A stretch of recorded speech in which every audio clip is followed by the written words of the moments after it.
തങ്ങൾ പറയുകയാണ്, പരിശുദ്ധമാക്കപ്പെട്ട ഹജ്ജിന് വേണ്ടി പോകുന്നവരെ, പരിശുദ്ധമായ ഉംറയ്ക്ക് വേണ്ടി പോകാൻ നിയ്യത്ത് വെക്കുന്നവരെ, ഈ പരിശുദ്ധമായ ദുൽഹിജ്ജയുടെ മാസം കഴിഞ്ഞ് മുഹറം മുതൽ എത്രയെത്ര സഹോദരങ്ങളാണ് ഉംറയ്ക്ക് വേണ്ടി നിയ്യത്ത് വെച്ചിട്ടുള്ളത്.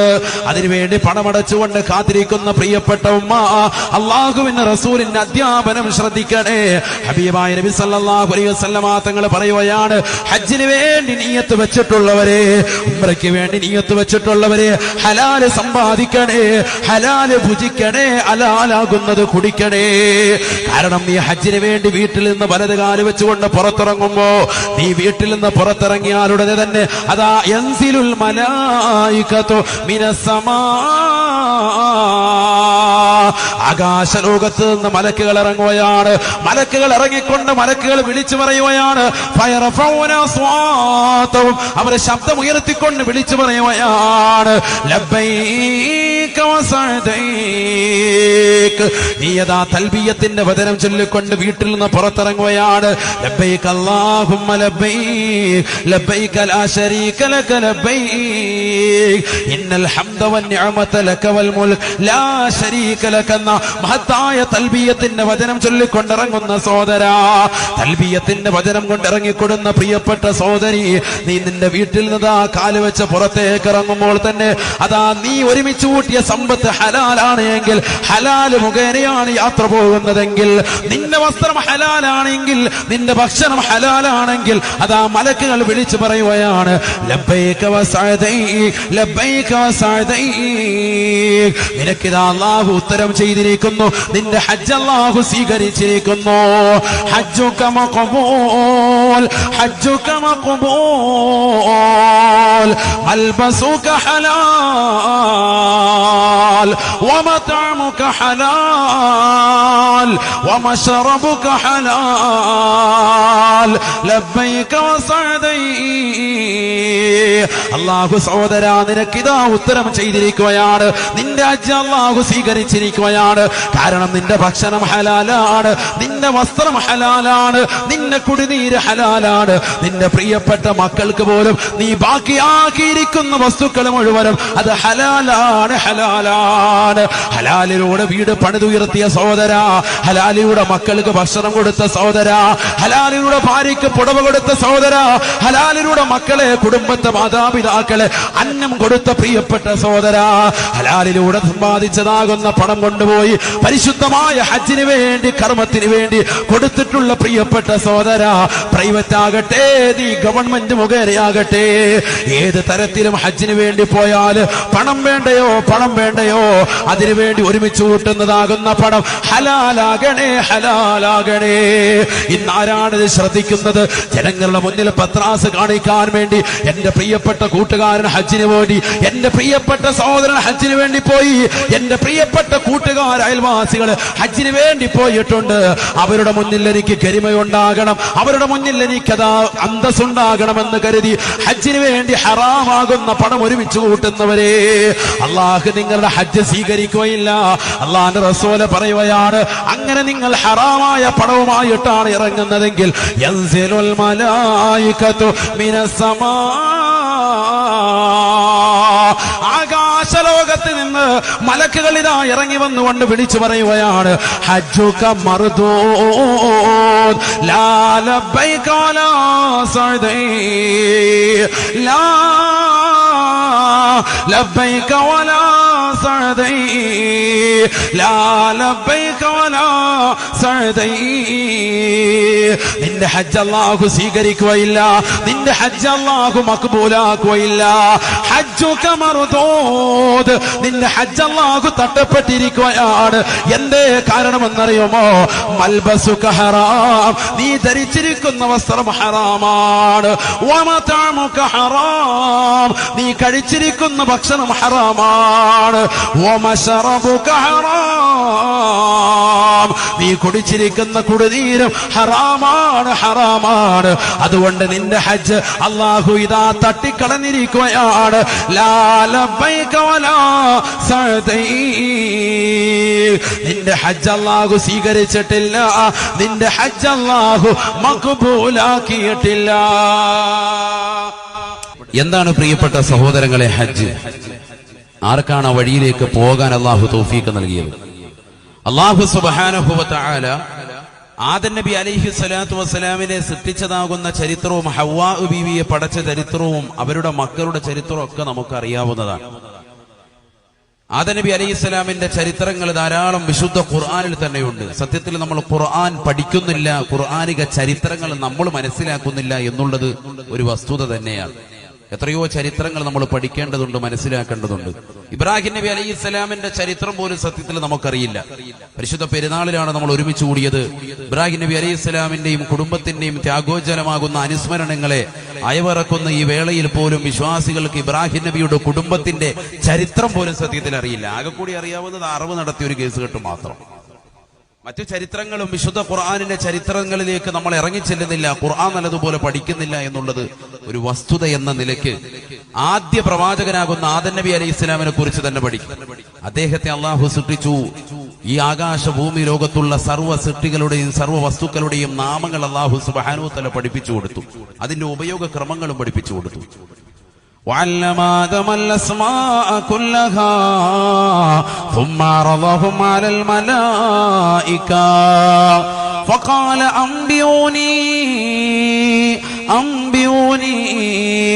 بأسماء هؤلاء إن كنتم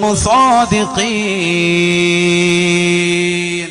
ചരിത്രം വിശാലമാണ്, ഞാൻ അതിലേക്കൊന്നും കടക്കുന്നില്ല. എല്ലാ വസ്തുക്കളെയും അല്ലാഹു സുബ്ഹാനഹു വ തആല പടച്ചു, അതിന്റെ ഉപയോഗക്രമങ്ങളും പഠിപ്പിച്ചു കൊടുത്തിട്ട് ആദം നബി അലൈഹി സ്വലാത്തു വസ്സലാമിനെ സൃഷ്ടിക്കുന്നതിന് വേണ്ടി അല്ലാഹു മുശാവറ നടത്തിയപ്പോ മലക്കുകൾ പറഞ്ഞു, അല്ലാഹു എന്തിനു വേണ്ടി ഈ ഭൂമിയിലെ രക്തച്ചൊരിച്ചിലുകൾ ഉണ്ടാക്കുന്ന മാനവനെ എന്തിനു വേണ്ടി പടക്കണം? ഞങ്ങൾ നിനക്ക് ഇബാദത്ത് ചെയ്യാറുണ്ടല്ലോ എന്ന് പറഞ്ഞ മലായിക്കത്തുകളെ വിളിച്ച് അല്ലാഹു സുബ്ഹാനഹു വ തആല ഈ വസ്തുക്കളെ മുഴുവനും അവരുടെ മുന്നിൽ പ്രൊസീഡ് ചെയ്തു വെച്ചിട്ട് നിരത്തി വെച്ചിട്ട് അല്ലാഹു പറഞ്ഞു, അംബിഊനി ബി അസ്മാഇ ഹഉലാഇ ഇൻ കുന്തും സാദിഖീൻ. ഇതിന്റെയൊക്കെ നാമങ്ങളും പേരുകളും ഉപയോഗങ്ങളും ഒക്കെ ഒന്ന് പറഞ്ഞതാ. അവര് പറഞ്ഞു, ഖാലൂ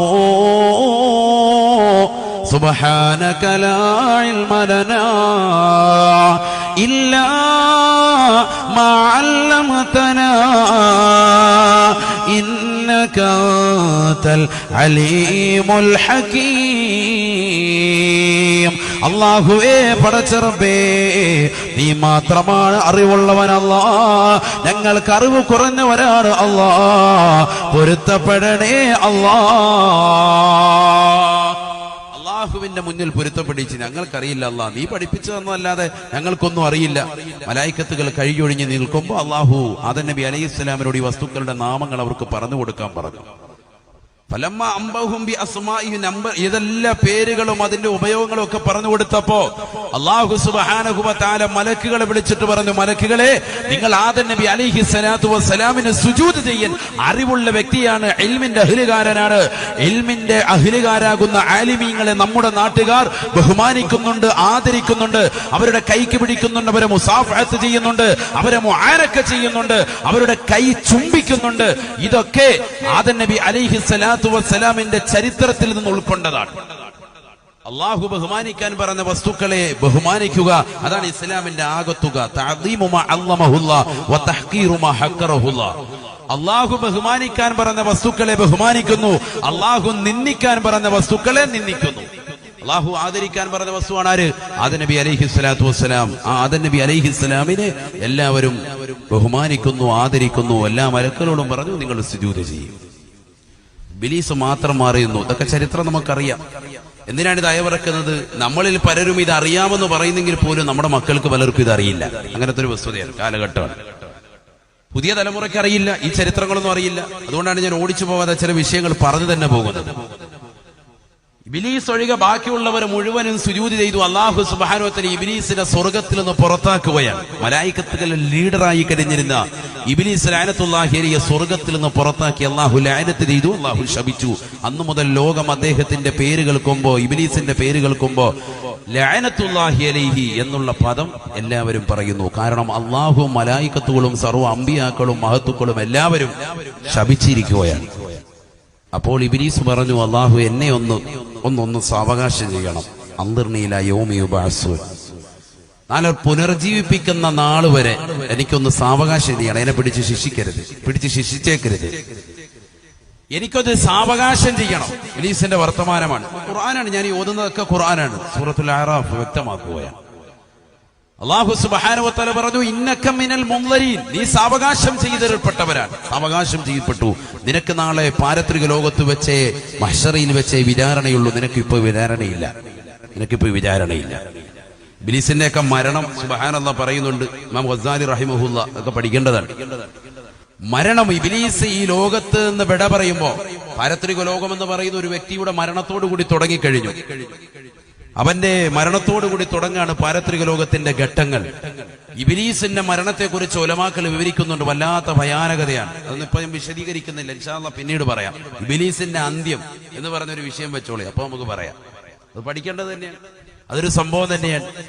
അത് പഠിക്കുമ്പോൾ ഇബ്ലീസിന്റെ കൂട്ടാളികളാകാൻ വേണ്ടി ശ്രമിക്കുന്ന, ബ്ലൂ വെയിൽ കളിച്ചുകൊണ്ടിരിക്കുന്നവർ, ബ്ലൂ ഫിലിമുകൾ കണ്ടുകൊണ്ടിരിക്കുന്നവർ, അശ്ലീലമാക്കപ്പെട്ട സിനിമാ ലോകത്തേക്ക് തന്റെ കണ്ണുകളെ കൊണ്ടുപോയി സീരിയലിന്റെ അടിമപ്പെട്ടുകൊണ്ടിരിക്കുന്ന സഹോദരിമാരുൾപ്പെടെ ഇബ്ലീസിന്റെ അന്ത്യം കേൾക്കുമ്പോ അവരൊക്കെ അതിൽ നിന്ന് പിന്തിരിയും. കാരണം എന്താ? ഇബ്ലീസ് പോകുന്ന വഴിയിലേക്ക് നമ്മൾ പോകുന്നില്ല. കാരണം നമ്മുടെയും മരണം അത്തരത്തിലാകുമോ എന്ന് അവർ പേടിച്ചു പോകും. അള്ളാഹു പേടി നമുക്ക് നൽകി അനുഗ്രഹിക്കട്ടെ. അതാണ് തഖ്വ, അതാണ് ഭയപ്പാട്, അള്ളാഹുവിനോടുള്ള ഭയപ്പാട്. അപ്പൊ അല്ലാഹു സുബ്ഹാനഹു വ തആല മലക്കുകളോട് സുജൂദ് ചെയ്യാൻ വേണ്ടി പറഞ്ഞപ്പോ ബഹുമാനപ്പെട്ട മലായികത്തുകൾ മുഴുവനും സുജൂദ് ചെയ്തു. ഇല്ല ഇബ്ലീസ്. ഇബ്ലീസ് ലഅനത്തുല്ലാഹി അലൈഹി, ഇബ്ലീസ് ഒഴികെ ബാക്കിയുള്ളവരൊക്കെ മാറി നിന്നു. അള്ളാഹു സ്വർഗത്തിൽ നിന്ന് പുറത്താക്കുമ്പോൾ പറഞ്ഞു, അള്ളാഹുയെ എന്നെ ലോകാവസാനം വരെ ഒന്ന് പിന്തിക്കണേ, എന്റെ ശിക്ഷയൊന്ന് പിന്തിപ്പിക്കണേ. അള്ളാഹു പറഞ്ഞു, നീ സാവകാശം ചെയ്തവരിൽ പെട്ടവരാണ്, നിന്നെ ഇപ്പോൾ ഞാൻ ശിക്ഷിക്കുകയില്ല. ഇപ്പോൾ ശിക്ഷിക്കൂല എന്ന് പറഞ്ഞാൽ നീ എപ്പോ എന്നോട് എന്ത് ചെയ്തു? എതിര് കാണിച്ചു. സുജൂദ് ചെയ്യാൻ പറഞ്ഞിട്ട് സുജൂദ് ചെയ്തിട്ടില്ല. സാധാരണഗതിയിൽ ഞാൻ ഉടനടി ശിക്ഷ ഇറക്കുന്നതാണ്. പക്ഷെ നിന്റെ വിഷയത്തിൽ ഞാൻ ഇതാ പിന്തിച്ചിരിക്കുകയാണ്. അപ്പൊ അവൻ അവിടെ വെച്ചൊരു പറഞ്ഞൊരു ഡയലോഗ് ഉണ്ട്. ആ ഡയലോഗാണ് നമ്മുടെ വിഷയത്തിലേക്ക് സൂചിക. അത് പറയാനാണ് ഇത്രയും പറഞ്ഞത്.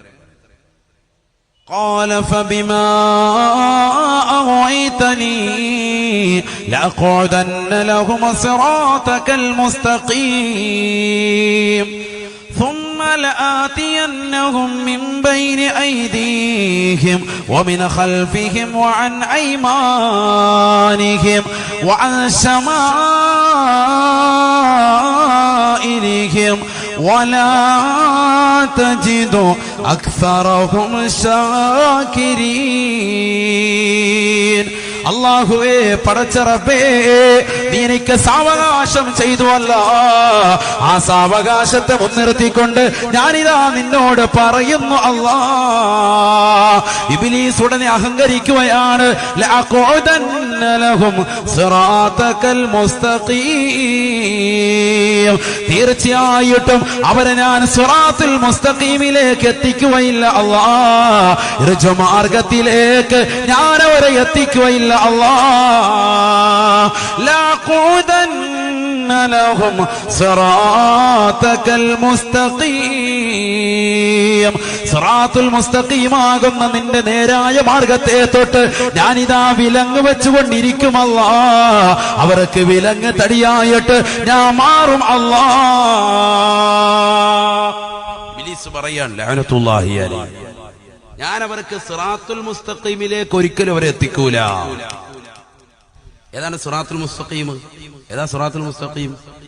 اهدنا الصراط المستقيم صراط الذين أنعمت عليهم من النبيين والصديقين والشهداء والصالحين.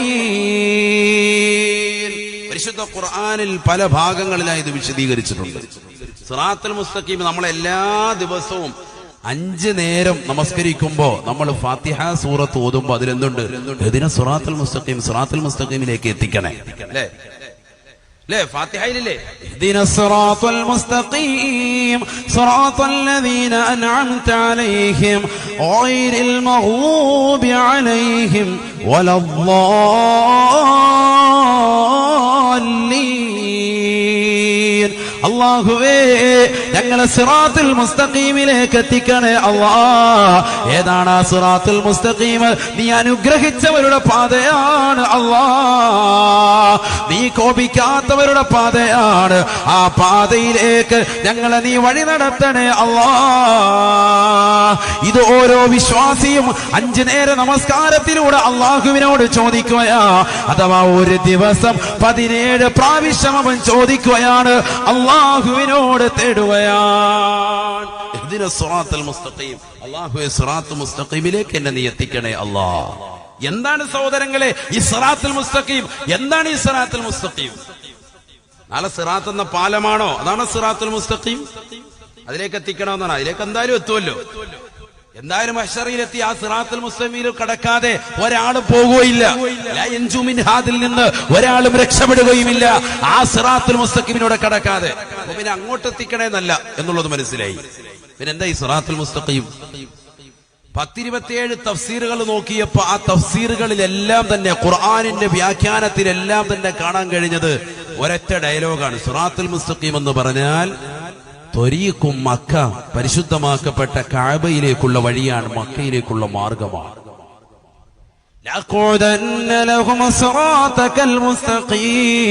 അല്ലാഹുവേ, ഇബ്ലീസ് പറയുകയാണ് പരിശുദ്ധമാക്കപ്പെട്ട മക്കയിലേക്കുള്ള വഴിയിൽ പോകാതെ ആ വഴിയിലൂടെ അവർ പോകുന്നതിനെ തൊട്ട് അവർക്ക് വിലങ്ങ് തടിയായിട്ട് ഞാൻ നിൽക്കുമല്ലാ.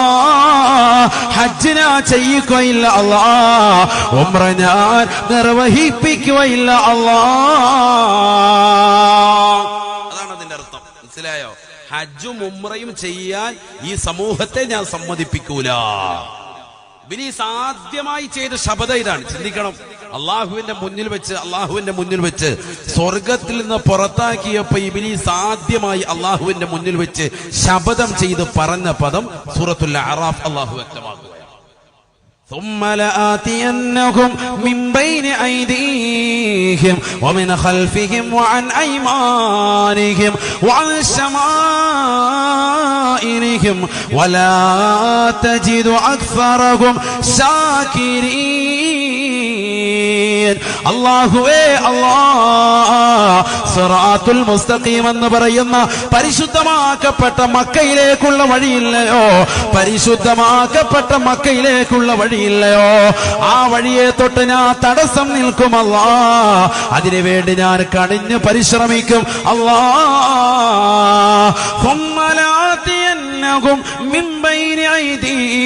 അവരുടെ മുന്നിലൂടെ ചെന്ന് ഞാൻ തടയുമല്ലാ. വമിൻ ഖൽഫിഹിം, അവരുടെ പിറകിലൂടെ ചെന്ന് ഞാൻ തടയുമല്ലാ. വഅൻ അയ്മാനിഹിം, അവരുടെ വലത് ഭാഗത്തിലൂടെ ചെന്നുകൊണ്ട് തടയുമല്ലാ. വഅൻ ശമാഇലിഹിം, അവരുടെ ഇടത് ഭാഗത്തിലൂടെ ചെന്നുകൊണ്ട് ഞാൻ തീർച്ചയായും മക്കയെ തൊട്ട് തടസ്സം നിൽക്കും. അല്ലാഹുവേ, അല്ലാ.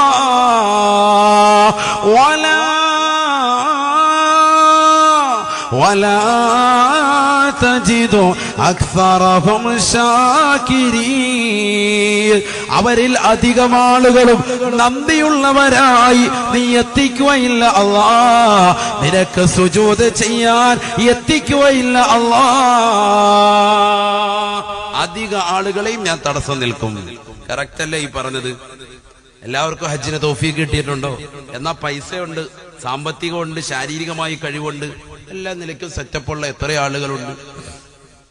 ആ പുണ്യഭൂമിയിൽ എന്നെത്താൻ അള്ളാഹു തൗഫീഖ് കൊടുത്തിട്ടില്ല. നഊദു ബില്ലാഹ്. അള്ളാഹു നമ്മളെ കാത്തിരക്ഷിക്കട്ടെ. അള്ളാഹു കാത്തിരക്ഷിക്കട്ടെ. എത്രയോ സഹോദരങ്ങൾ കഴഞ്ഞുകൊണ്ട് പറഞ്ഞൊരു കേസ് കെട്ടത് തന്നെയാണ്. എത്രയോ സഹോദരങ്ങൾ ദുആ കൊണ്ട് വസിയത്ത് ചെയ്തിട്ടുള്ളതും പരിശുദ്ധമായ മക്കയിലൊന്നെത്തിക്കുക, മദീനയിലൊന്നെത്തിക്കുക. അത് വലിയ തൗഫീഖാണ്. അള്ളാഹു ഉദ്ദേശിച്ചവർക്കല്ലാതെ അതിന് കഴിയൂല. കാരണം പിശാച് പിടിച്ചിട്ടിരിക്കാൻ എല്ലാ നിലയ്ക്കും കഴിവുണ്ട്. പക്ഷെ സമയമാകുമ്പോ എന്തെങ്കിലും ബുദ്ധിമുട്ട് വന്ന് വീണ്ടും തടസ്സം. അതാ ഇബ്ലീസ് പറഞ്ഞത്, തുമ്മലാത്തിയന്നഹും മിമ്പൈന ഐദീഹിം, മുന്നിലൂടെ ഞാൻ ചെല്ലും. അത് പറ്റിയില്ല എങ്കിൽ വഅൻ ഖൽഫിഹിം, പിറകിലൂടെ ചെല്ലും. അതിനും പറ്റൂല എങ്കിൽ വഅൻ അയ്മാനിഹിം, വലതുഭാഗത്തിട്ട് പൂട്ടും. അതിനും കഴിഞ്ഞില്ല എങ്കിൽ വഅൻ ശമാഇലിഹിം, ഇടതുഭാഗത്തിട്ടെങ്കിൽ അവനെ പിടിക്കും. അവനെ പിടിച്ചിരിക്കും. ഒരിക്കലും ഞാൻ പരിശുദ്ധമാക്കപ്പെട്ട മക്ക അവനെ കാണിക്കുകയില്ല. നഊദു ബില്ലാഹ്. അല്ലാഹു കാത്തിരക്ഷിക്കട്ടെ. അല്ലാഹു കാത്തിരക്ഷിക്കട്ടെ. അതുകൊണ്ട് തന്നെ ആ പുണ്യമാക്കപ്പെട്ട ഭൂമിയിൽ എത്തുക എന്ന് പറഞ്ഞാൽ നിസ്സാരമല്ല. നബിയുനാ റസൂലുള്ളാഹി സ്വല്ലല്ലാഹു അലൈഹി വസല്ലമ തങ്ങൾ പറയുകയാണ്, മൻ മാത വലം യഹുജ്ജ ഫല്യമുത് ഇൻഷാ യഹൂദിയൻ വഇൻഷാ നസ്റാനിയാ. ഈ ദുനിയാവിൽ വെച്ചുകൊണ്ടൊരു വ്യക്തി മരണപ്പെട്ടു. ആ മരണപ്പെട്ടു പോയതാകുന്ന വ്യക്തി അവൻ സാമ്പത്തികമായ കഴിവുള്ളവനാ, ശാരീരികമായ കഴിവുള്ളവനാണ്, ഹജ്ജിന് വേണ്ടി പോകാൻ എല്ലാവിധ തൗഫീഖുമുള്ള മനുഷ്യനായിരുന്നു. പക്ഷേ വലം യഹുജ്ജ, അവൻ ഹജ്ജ് അവൻ ചെയ്തിട്ടില്ല എങ്കിൽ ഫല്യമുത് ഇൻഷാ യഹൂദിയൻ വഇൻഷാ നസ്റാനിയാ, അവൻ ജൂതനായിട്ടോ ക്രൈസ്തവനായിട്ടോ മരിച്ചുകൊള്ളട്ടെ എന്ന് നബിയുനാ റസൂലുള്ളാഹി സല്ലല്ലാഹു അലൈഹി വസല്ലം.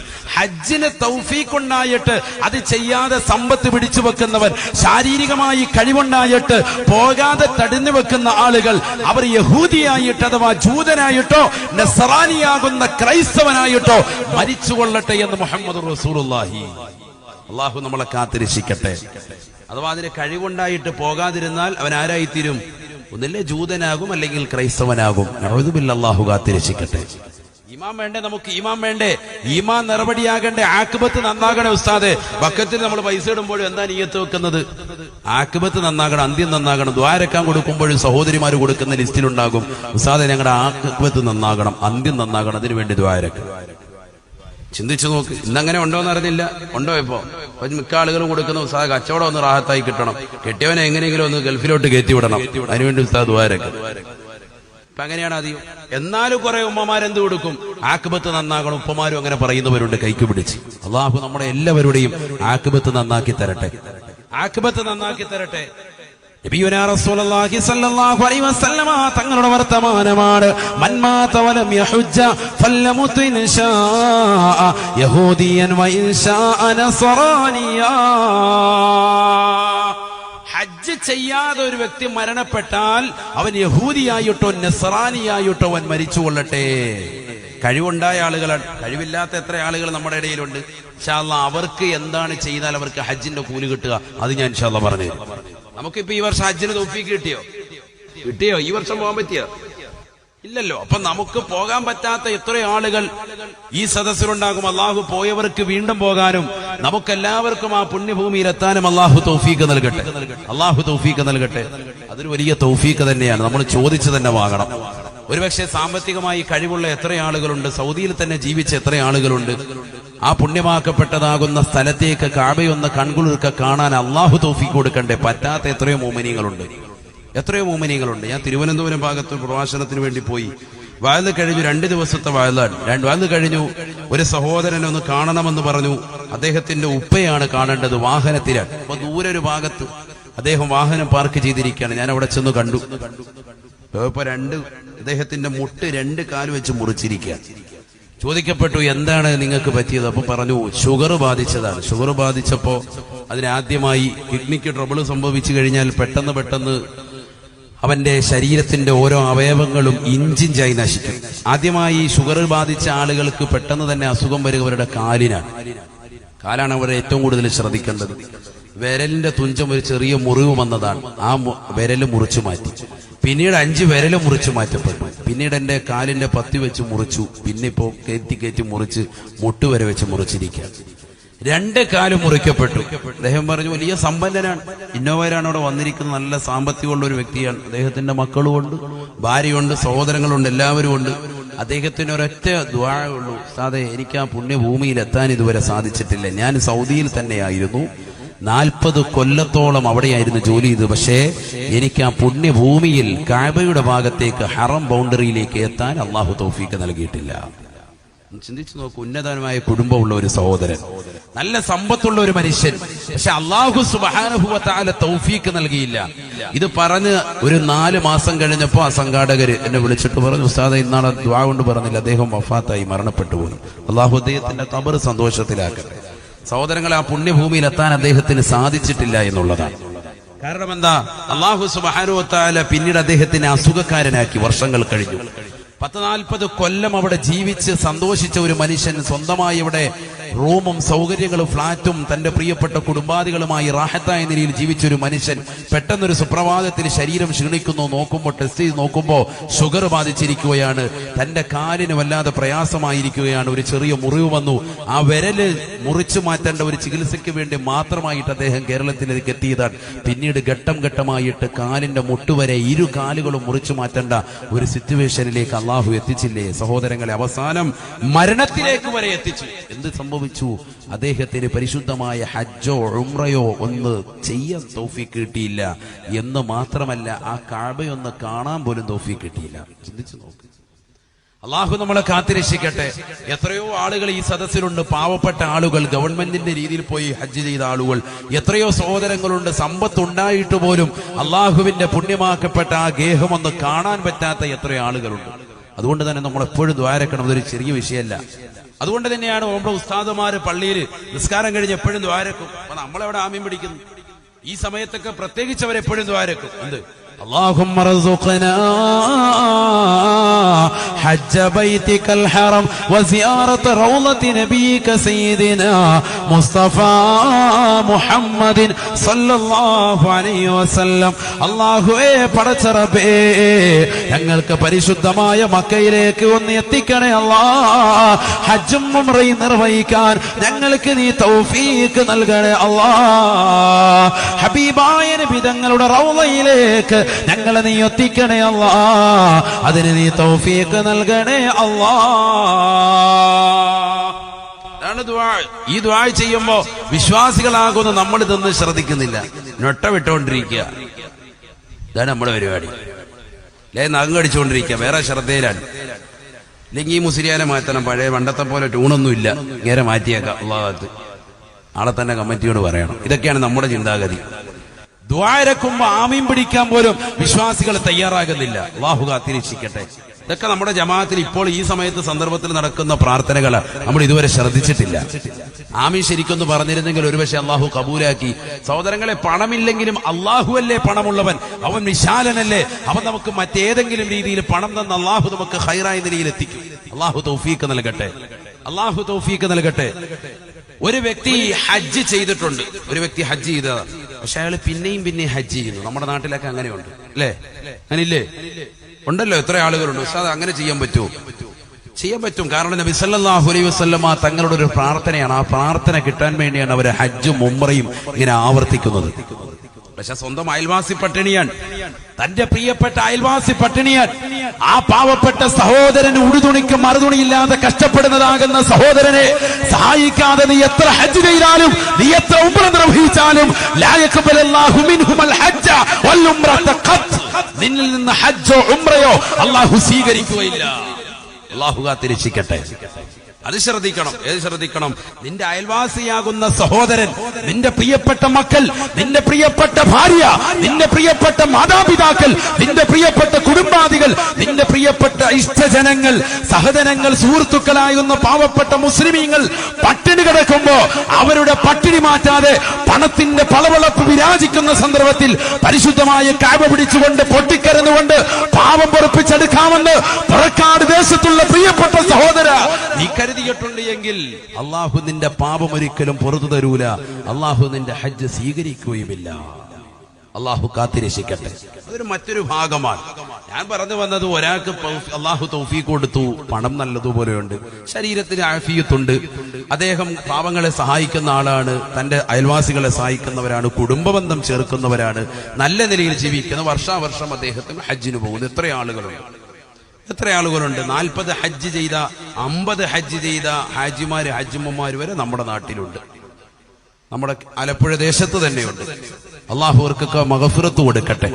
ഖബർ ജീവിതം അള്ളാഹു സന്തോഷത്തിലാക്കട്ടെ. എത്ര ആലിമീങ്ങളുണ്ട് മരണപ്പെട്ടു പോയവരാണ്. അള്ളാഹു ഖബർ സന്തോഷത്തിലാക്കട്ടെ.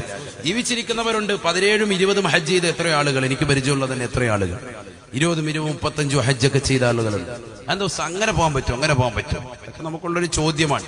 പറ്റും. കാരണം ഇത് ആരുടെ ദുആ കിട്ടാനാണ്? മുഹമ്മദ് റസൂലുള്ളാഹി സല്ലല്ലാഹു അലൈഹി വസല്ലമ തങ്ങളുടെ ദുആ കിട്ടാൻ വേണ്ടിയാണ്. നല്ലതുപോലെ ശ്രദ്ധിക്കണേ. ഞാൻ ഇൻഷാ അല്ലാഹ് ഈ വിഷയമൊക്കെ പറഞ്ഞിട്ട്, നമ്മളിപ്പോ ഹജ്ജിന് പോയിട്ടില്ല, നമുക്ക് ഒരു ഹാജിയുടെ പ്രതിഫലം, നമുക്കൊരു ഉംറ നിർവഹിച്ച പ്രതിഫലം വേണ്ടേ ഈ രാവിലെ? വേണ്ടേ? വേണ്ടേ മുഅ്മിനീങ്ങളെ? എന്താ അനക്കമില്ലല്ലോ? വേണ്ടേ? അൽഹംദുലില്ലാഹ്, അല്ലാഹു തൗഫീഖ് തരട്ടെ. അതെന്ത് നേടണം? അതിന് ഇൻഷാ അല്ലാഹ് ചില പൊടിക്കൈകൾ ഇൻഷാ അല്ലാഹ് പഠിപ്പിക്കും. അത് പഠിച്ചിട്ട് ഇൻഷാ അല്ലാഹ് പോണം. അല്ലാഹു തൗഫീഖ് തരട്ടെ. എടുത്താ പൊങ്ങാത്ത ചില വിഷയങ്ങളൊന്നുമല്ല, ചെറിയ അമലുകൾ, അത് ചെയ്താൽ ഇൻഷാ അല്ലാഹ് ഹജ്ജും ഉംറയും ചെയ്ത പ്രതിഫലം അല്ലാഹു രേഖപ്പെടുത്തും. അല്ലാഹു നമ്മളെ കൂട്ടത്തിൽ ഉൾപ്പെടുത്തട്ടെ. അതിന് ഇൻഷാ അല്ലാഹ് അമലുകളുണ്ട്, അത് ഇൻഷാ അല്ലാഹ് ലാസ്റ്റ് പറയും. അത് കേട്ടിട്ടേ പോകാവുള്ളൂ. ഇൻഷാ അല്ലാഹ് അല്ലാഹു തൗഫീഖ് തരട്ടെ. അതിന് ആദ്യമായി യഥാർത്ഥ ഹജ്ജ് ചെയ്യുന്നതിന്റെ കൂലി കേൾക്കണ്ടേ? അബൂ ഹുറൈറ റളിയല്ലാഹു തആല അൻഹു നിവേദനം ചെയ്യുന്ന ഹദീസ്, ഏറ്റവും കൂടുതൽ ഹദീസ് റിപ്പോർട്ട് ചെയ്ത മഹാവ്യക്തിത്വമാണ് അബൂ ഹുറൈറ റളിയല്ലാഹു അൻഹു. ഹദീസിന്റെ ഗ്രന്ഥങ്ങൾ നോക്കിയാൽ നബി ഹുറൈറ റളിയല്ലാഹു അൻഹു, നബി ഹുറൈറ റളിയല്ലാഹു അൻഹു. അബ്ദുള്ള എന്നാണ് അദ്ദേഹത്തിന്റെ പേര്. പക്ഷേ അദ്ദേഹത്തിന് ഒരു പൂച്ച, കുഞ്ഞു പൂച്ചയുണ്ടായിരുന്നു. ആ പൂച്ചയിലേക്ക് ചേർത്തിട്ട് ഹുറൈറ, കുഞ്ഞു പൂച്ച എന്ന അർത്ഥം വരുന്ന ഒരു പദം, അതിന് നബി സല്ലല്ലാഹു അലൈഹി വസല്ലം തങ്ങളാണ് പേര് വിളിച്ചത്. അബൂ ഹുറൈറ, കുഞ്ഞു പൂച്ചയുടെ പിതാവ്. അബെന്ന് പറഞ്ഞാൽ എന്താ അർത്ഥം അറിയില്ലേ? അബ് പാപ്പ, ഇബ്ന് മകൻ, അറിയില്ലേ? നമ്മൾ മദ്രസയിൽ പഠിച്ചതാണ്. അബൂ ഹുറൈറ, കുഞ്ഞു പൂച്ചയുടെ പിതാവ് എന്നർത്ഥം വരുന്ന ഈ പദം അള്ളാഹുവിന്റെ റസൂല് വിളിച്ചതാണ്. കാരണം പൂച്ച എപ്പോഴും അദ്ദേഹത്തിന്റെ കൂടെ ഉണ്ടാകും. പള്ളി വരുമ്പോ ഉണ്ടാവും, പള്ളിയിൽ നിന്ന് പുറത്തു പോകുമ്പോൾ എപ്പോഴും അദ്ദേഹത്തിനോട് ഒരു കുഞ്ഞു പൂച്ച. ഇത് കേട്ടോണ്ട് നാളെ വീട്ടിലുള്ള പൂച്ചയും പിടിച്ചോണ്ട് അള്ളാഹത്ത് പള്ളി വരെ അവിടെ കേട്ടോ, സാധന പേരിട്ട് തരുമെന്നും പറഞ്ഞ് അങ്ങനെയൊന്നും നിങ്ങൾ ആരും പൂച്ചയായിട്ട് വരണ്ട. ഞാൻ പറഞ്ഞത് ഇത് പ്രവാചകന്റെ കാലഘട്ടത്തിൽ അന്നൊരു സഹാബി അങ്ങനെ ചെയ്തപ്പോ അള്ളാന്റെ റസൂൽ അദ്ദേഹത്തെ വിളിച്ചു അബൂ ഹുറൈറ, കുഞ്ഞു പൂച്ചയുടെ പിതാവ്. അദ്ദേഹമാണ് ഏറ്റവും കൂടുതൽ ഹദീസ് നിവേദനം ചെയ്ത് റിപ്പോർട്ട് ചെയ്തത്. മഹാനവറുകൾ നിവേദനം ചെയ്യുന്ന ഹദീസിൽ കാണാം, നബി സല്ലല്ലാഹു അലൈഹി വസല്ലം അല്ലാഹുവിന്റെ റസൂൽ ദുആ ചെയ്തു അത്രേ, അല്ലാഹുമ്മ ഗഫിർ ലിൽ ഹാജ് വലിമൻ യസ്തഗ്ഫിറു ലഹുൽ ഹാജ്. അല്ലാഹുവേ, അല്ലാഹ് നീ ഹാജിമാർക്ക് പുറത്തു കൊടുക്കണേ അല്ലാഹ്. വലിമൻ യസ്തഗ്ഫിറു ലഹുൽ ഹാജ്, ഹാജിമാർ ആർക്കൊക്കെ വേണ്ടി പൊറുക്കലിനെ തേടുന്നു അവർക്കും നീ പുറത്തു കൊടുക്കണേ അല്ലാഹ്. അല്ലാഹുമ്മ ഗഫിർ ലിൽ ഹാജി വലിമൻ യസ്തഗ്ഫിറു ലഹുൽ ഹാജു. മുഹമ്മദുർ റസൂലുള്ളാഹി. ഹാജിമാർ ആർക്കൊക്കെ വേണ്ടി പൊറുക്കലിനെ തേടുന്നോ അവർക്കും നീ പുറത്തു കൊടുക്കണേ, ഹാജിക്കും നീ പുറത്തു കൊടുക്കണേ. ആര് ദുആ ചെയ്യുന്നതാണ്? ആരാ ദുആ ചെയ്യുന്നത്? മുഹമ്മദുർ റസൂലുള്ളാഹി, നബിയുടെ ദുആ. ഇനി ആ അർത്ഥം, അതിന്റെ അർത്ഥത്തിലേക്ക് ഒന്ന് ചിന്തിച്ച് അതിന്റെ വ്യാപ്തി എന്താ? അല്ലാഹുമ്മ ഗഫിർ ലിൽ ഹാജി, ആദ്യത്തെ ദുആ ഇതാണ്. ഹാജിക്ക് നീ പുറത്തു കൊടുക്കണേ, ഗഫിർ നീ പുറത്തു കൊടുക്കണേ. നമ്മൾ മയ്യത്തിലൊക്കെ വെച്ചിട്ട് അല്ലാഹുമ്മ ഗഫിർ ലഹു, അദ്ദേഹത്തിന് നീ പുറത്തു കൊടുക്കണേ. മൂന്നാമത്തെ തക്ബീറിട്ട് മയ്യത്ത് നിസ്കരിക്കുമ്പോൾ അങ്ങനെയല്ലേ? സ്ത്രീകൾക്ക് മയ്യത്ത് നിസ്കാരം ഇല്ല, അത് ശ്രദ്ധിക്കണം. ഇന്ന് സമൂഹത്തിൽ പടർന്നു വന്നിരിച്ചിരിക്കുകയാണ്. നഊദു ബില്ലാഹ്, അല്ലാഹു കാത്തിരക്ഷിക്കട്ടെ. ഇസ്ലാമിൽ അടിസ്ഥാനമില്ല. വളരെ ശ്രദ്ധിക്കേണ്ട ഒരു വിഷയമാണ്. സാന്ദർഭികമായി ഞാൻ വീണ്ടും ഉണർത്തുന്നു, സ്ത്രീകൾക്ക് മയ്യത്ത് നിസ്കാരം ഇല്ലാത്തതാണ്. അത് നമ്മുടെ സമുദായത്തിൽ ഇപ്പൊ ഇങ്ങനെ കടന്നു വന്നു കൂടിയിട്ടുണ്ട്. അതെ, അവിടെ ഒക്കെ മയ്യത്ത് ഞങ്ങൾക്ക് കരിക്കണം, ഫാത്തിഹ വിളിക്കല്ലേ, മയ്യത്ത് കരിക്കണം, ഒന്നുമില്ല, കീഴായി വിട്ടിട്ട് ഇരിക്കുക. അല്ലാഹു അക്ബർ. ചില ആളുകൾ പറതായിട്ടോണ്ട് ഇറങ്ങിയിട്ടുണ്ടാകും രംഗപ്രവേശം. അവര് കൈകെട്ടുമ്പോ അതിന്റെ കൂട്ടത്തി തോള് വരെ കാണിച്ചുകൊണ്ട് ചില താത്താമാരും കൂടെ എന്നിട്ട് കൈകെട്ടുക. അവരുടെ ഔറത്ത് പോലും മറച്ചിട്ടില്ല, ചുരിദാറൊക്കെ വെച്ച് അഡ്ജസ്റ്റ് ചെയ്ത് നിൽക്കുക. സുജൂദി അങ്ങോട്ട് സുജൂദി ചെയ്യാൻ പോവാ. സുജൂദ് അതിനകത്തില്ലല്ലോ, എന്നാലും എങ്ങോട്ടെങ്കിലും പോയേക്കാം. നിസ്കരിക്കുന്ന അങ്ങോട്ട് കാണിക്കുകയാണ്, ഞങ്ങളൊക്കെ നിസ്കാരക്കാരാണ്, ഒരു സംഭവമാണെന്ന് കാണിക്കുക. സത്യത്തിൽ അവരറിയുന്നില്ല സ്ത്രീകൾക്ക് മയ്യത്ത് നിസ്കാരം ശറഅ അനുവദിച്ചിട്ടില്ല. ആവശ്യമില്ലാത്ത സുബൈ പോയി കരിക്കുങ്ങള്. രാവിലെ സുബൈ കരിച്ചിട്ടുണ്ടോ? സുബഹി നമസ്കാരം നിർവഹിക്കാതെ, ദുഹർ നമസ്കരിക്കാതെ, അസർ നമസ്കരിക്കാതെ, നിങ്ങളുടെ മേൽ നിർബന്ധമാക്കപ്പെട്ട നമസ്കാരങ്ങളും അതിനു മുമ്പും ശേഷവും ഉള്ളതാകുന്ന റവാത്തിബാകുന്ന സുന്നത്ത് നമസ്കാരങ്ങൾ നിർവഹിക്കാതെ എന്തിന് നിങ്ങൾ ദീനിൽ കൂട്ടിക്കൊണ്ടുവരണം? നിങ്ങൾ എന്തിനാ കൂട്ടുന്നത്? ആവശ്യമില്ലാതെ. ദീൻ ഇവിടെ പൂർണ്ണമാണ്. അൽയൗമ അക്മൽതു ലക്കും ദീനക്കും വഅത്മംതു അലൈക്കും നിഅമതി വറദീതു ലക്കുമുൽ ഇസ്ലാമ ദീനാ. അതല്ലേ ഹജ്ജത്തുൽ വദായിൽ വെച്ചുകൊണ്ട് ആദരവായ പ്രവാചകൻ മുഹമ്മദ് റസൂലുള്ളാഹി സല്ലല്ലാഹു അലൈഹി വസല്ലം തങ്ങൾ ഓതി വെച്ചത് അതല്ലേ? നബി തങ്ങൾ ഒറ്റ ഹജ്ജ് ചെയ്തിട്ടുള്ളൂ. ആ പരിശുദ്ധ പ്രവാചകൻ അവിടെ വെച്ചുകൊണ്ട് ഓതിക്കൊടുക്കാണ്, ഇന്നത്തെ ദിവസം നിങ്ങൾക്ക് ഇതാ ദീൻ പൂർത്തീകരിച്ചു തന്നിരിക്കുന്നു. ആ ദീനിലേക്ക് ആവശ്യമില്ലാത്ത ഒന്നും കൂട്ടണ്ട. നിങ്ങളുടെ നിസ്കാരം ഒന്നും ഇവിടെ നിങ്ങൾ മയ്യത്ത് നിസ്കരിക്കണ്ട. നിങ്ങൾ എന്ത് ചെയ്താൽ മതി? ഖുർആൻ ഓതിക്കോ, ദിക്ർ ചൊല്ലിക്കോ, എന്നിട്ട് ആ മയ്യത്തിന് വേണ്ടി ഹദിയ ചെയ്യും. നിങ്ങൾക്ക് പറ്റുന്ന ജോലി ചെയ്യും. ഇവിടെ അങ്ങനെ ഉണ്ടോ? മയ്യത്ത് നിസ്കാരം ഉണ്ടോ? ആ, ഇങ്ങനെ കടന്നു വരുന്നുണ്ട്. അല്ലാഹു കാത്തിരക്ഷിക്കട്ടെ. ഒക്കെ ശ്രദ്ധിക്കണം, ഞാൻ സാന്ദർഭമായി ഓർമ്മപ്പെടുത്തിയതാണ്. അള്ളാഹു നമ്മളെ കാത്തിരക്ഷിക്കട്ടെ. നമ്മുടെ ഭാര്യ സന്താനങ്ങൾ എല്ലാവരെയും അള്ളാഹു സാലിഹ്യങ്ങളിലും സാലിഹാത്തുകളും ഉൾപ്പെടുത്തി അനുഗ്രഹിക്കുമാറാവട്ടെ. അപ്പൊ നബി സല്ലല്ലാഹു അലൈഹി വസല്ലം തങ്ങൾ ദുആ ചെയ്തു, അല്ലാഹുമ്മ ഗഫിർ ലിൽ ഹാജി, അള്ളാഹു നീ ഹാജിക്ക് നീ പുറത്തു കൊടുക്കണേ അല്ലാഹ്. നല്ല പ്രാർത്ഥനയാണ്. ഈ ഒരു ദുആ പ്രവാചകന്റെ പ്രാർത്ഥനയ്ക്ക് ഉത്തരം കിട്ടുമോ? ഉത്തരം കിട്ടുമോ നബിയുടെ? സുബ്ഹാനല്ലാഹ്, ഉറപ്പല്ലേ? തീർച്ചയല്ലേ? നബി തങ്ങളുടെ ദുആക്ക് ഉത്തരം കിട്ടുമെന്നുള്ള കാര്യം തീർച്ചയാണ്. അപ്പൊ ഹജ്ജ് ചെയ്തതാകുന്ന ഏത് ഹജ്ജുമ്മയാകട്ടെ ഹാജിയാകട്ടെ അവരൊരിക്കലും പിന്നെ അവരുടെ ഹജ്ജിനെ കുറിച്ച് സംശയിക്കാൻ പാടില്ല. എന്റെ ഹജ്ജ് അല്ലാഹു സ്വീകരിച്ചോ, എന്റെ ഉംറ അല്ലാഹു സ്വീകരിച്ചോ എന്ന് സംശയിക്കേണ്ട പോലുമില്ല. കാരണം എന്താ? നബി തങ്ങളുടെ ദുആ അവർക്ക് കിട്ടും, ഉറപ്പാണ്. അല്ലാഹുമ്മ ഗഫിർ ലിൽ ഹാജി, അല്ലാഹുവേ ഹാജിമാർക്ക് നീ പുറത്തു കൊടുക്കണേ അല്ലാഹ്. ഈ ദുആ കിട്ടാൻ വേണ്ടിയാണ് വർഷാവർഷം പോയി എന്ത് ചെയ്യുന്നത്? ഹജ്ജ് ചെയ്യുന്നത്. ഓരോ വർഷം പോയി ഹജ്ജ് ചെയ്യുന്ന ആളുകൾക്ക് ഈ ദുആ കിട്ടും. ആരുടെ ദുആ കിട്ടും? നബി സല്ലല്ലാഹു അലൈഹി വസല്ലം തങ്ങളുടെ ദുആ കിട്ടും. ഈ കൊല്ലം ചെയ്തവന് പാപം പൊറുപ്പിച്ചു കിട്ടും.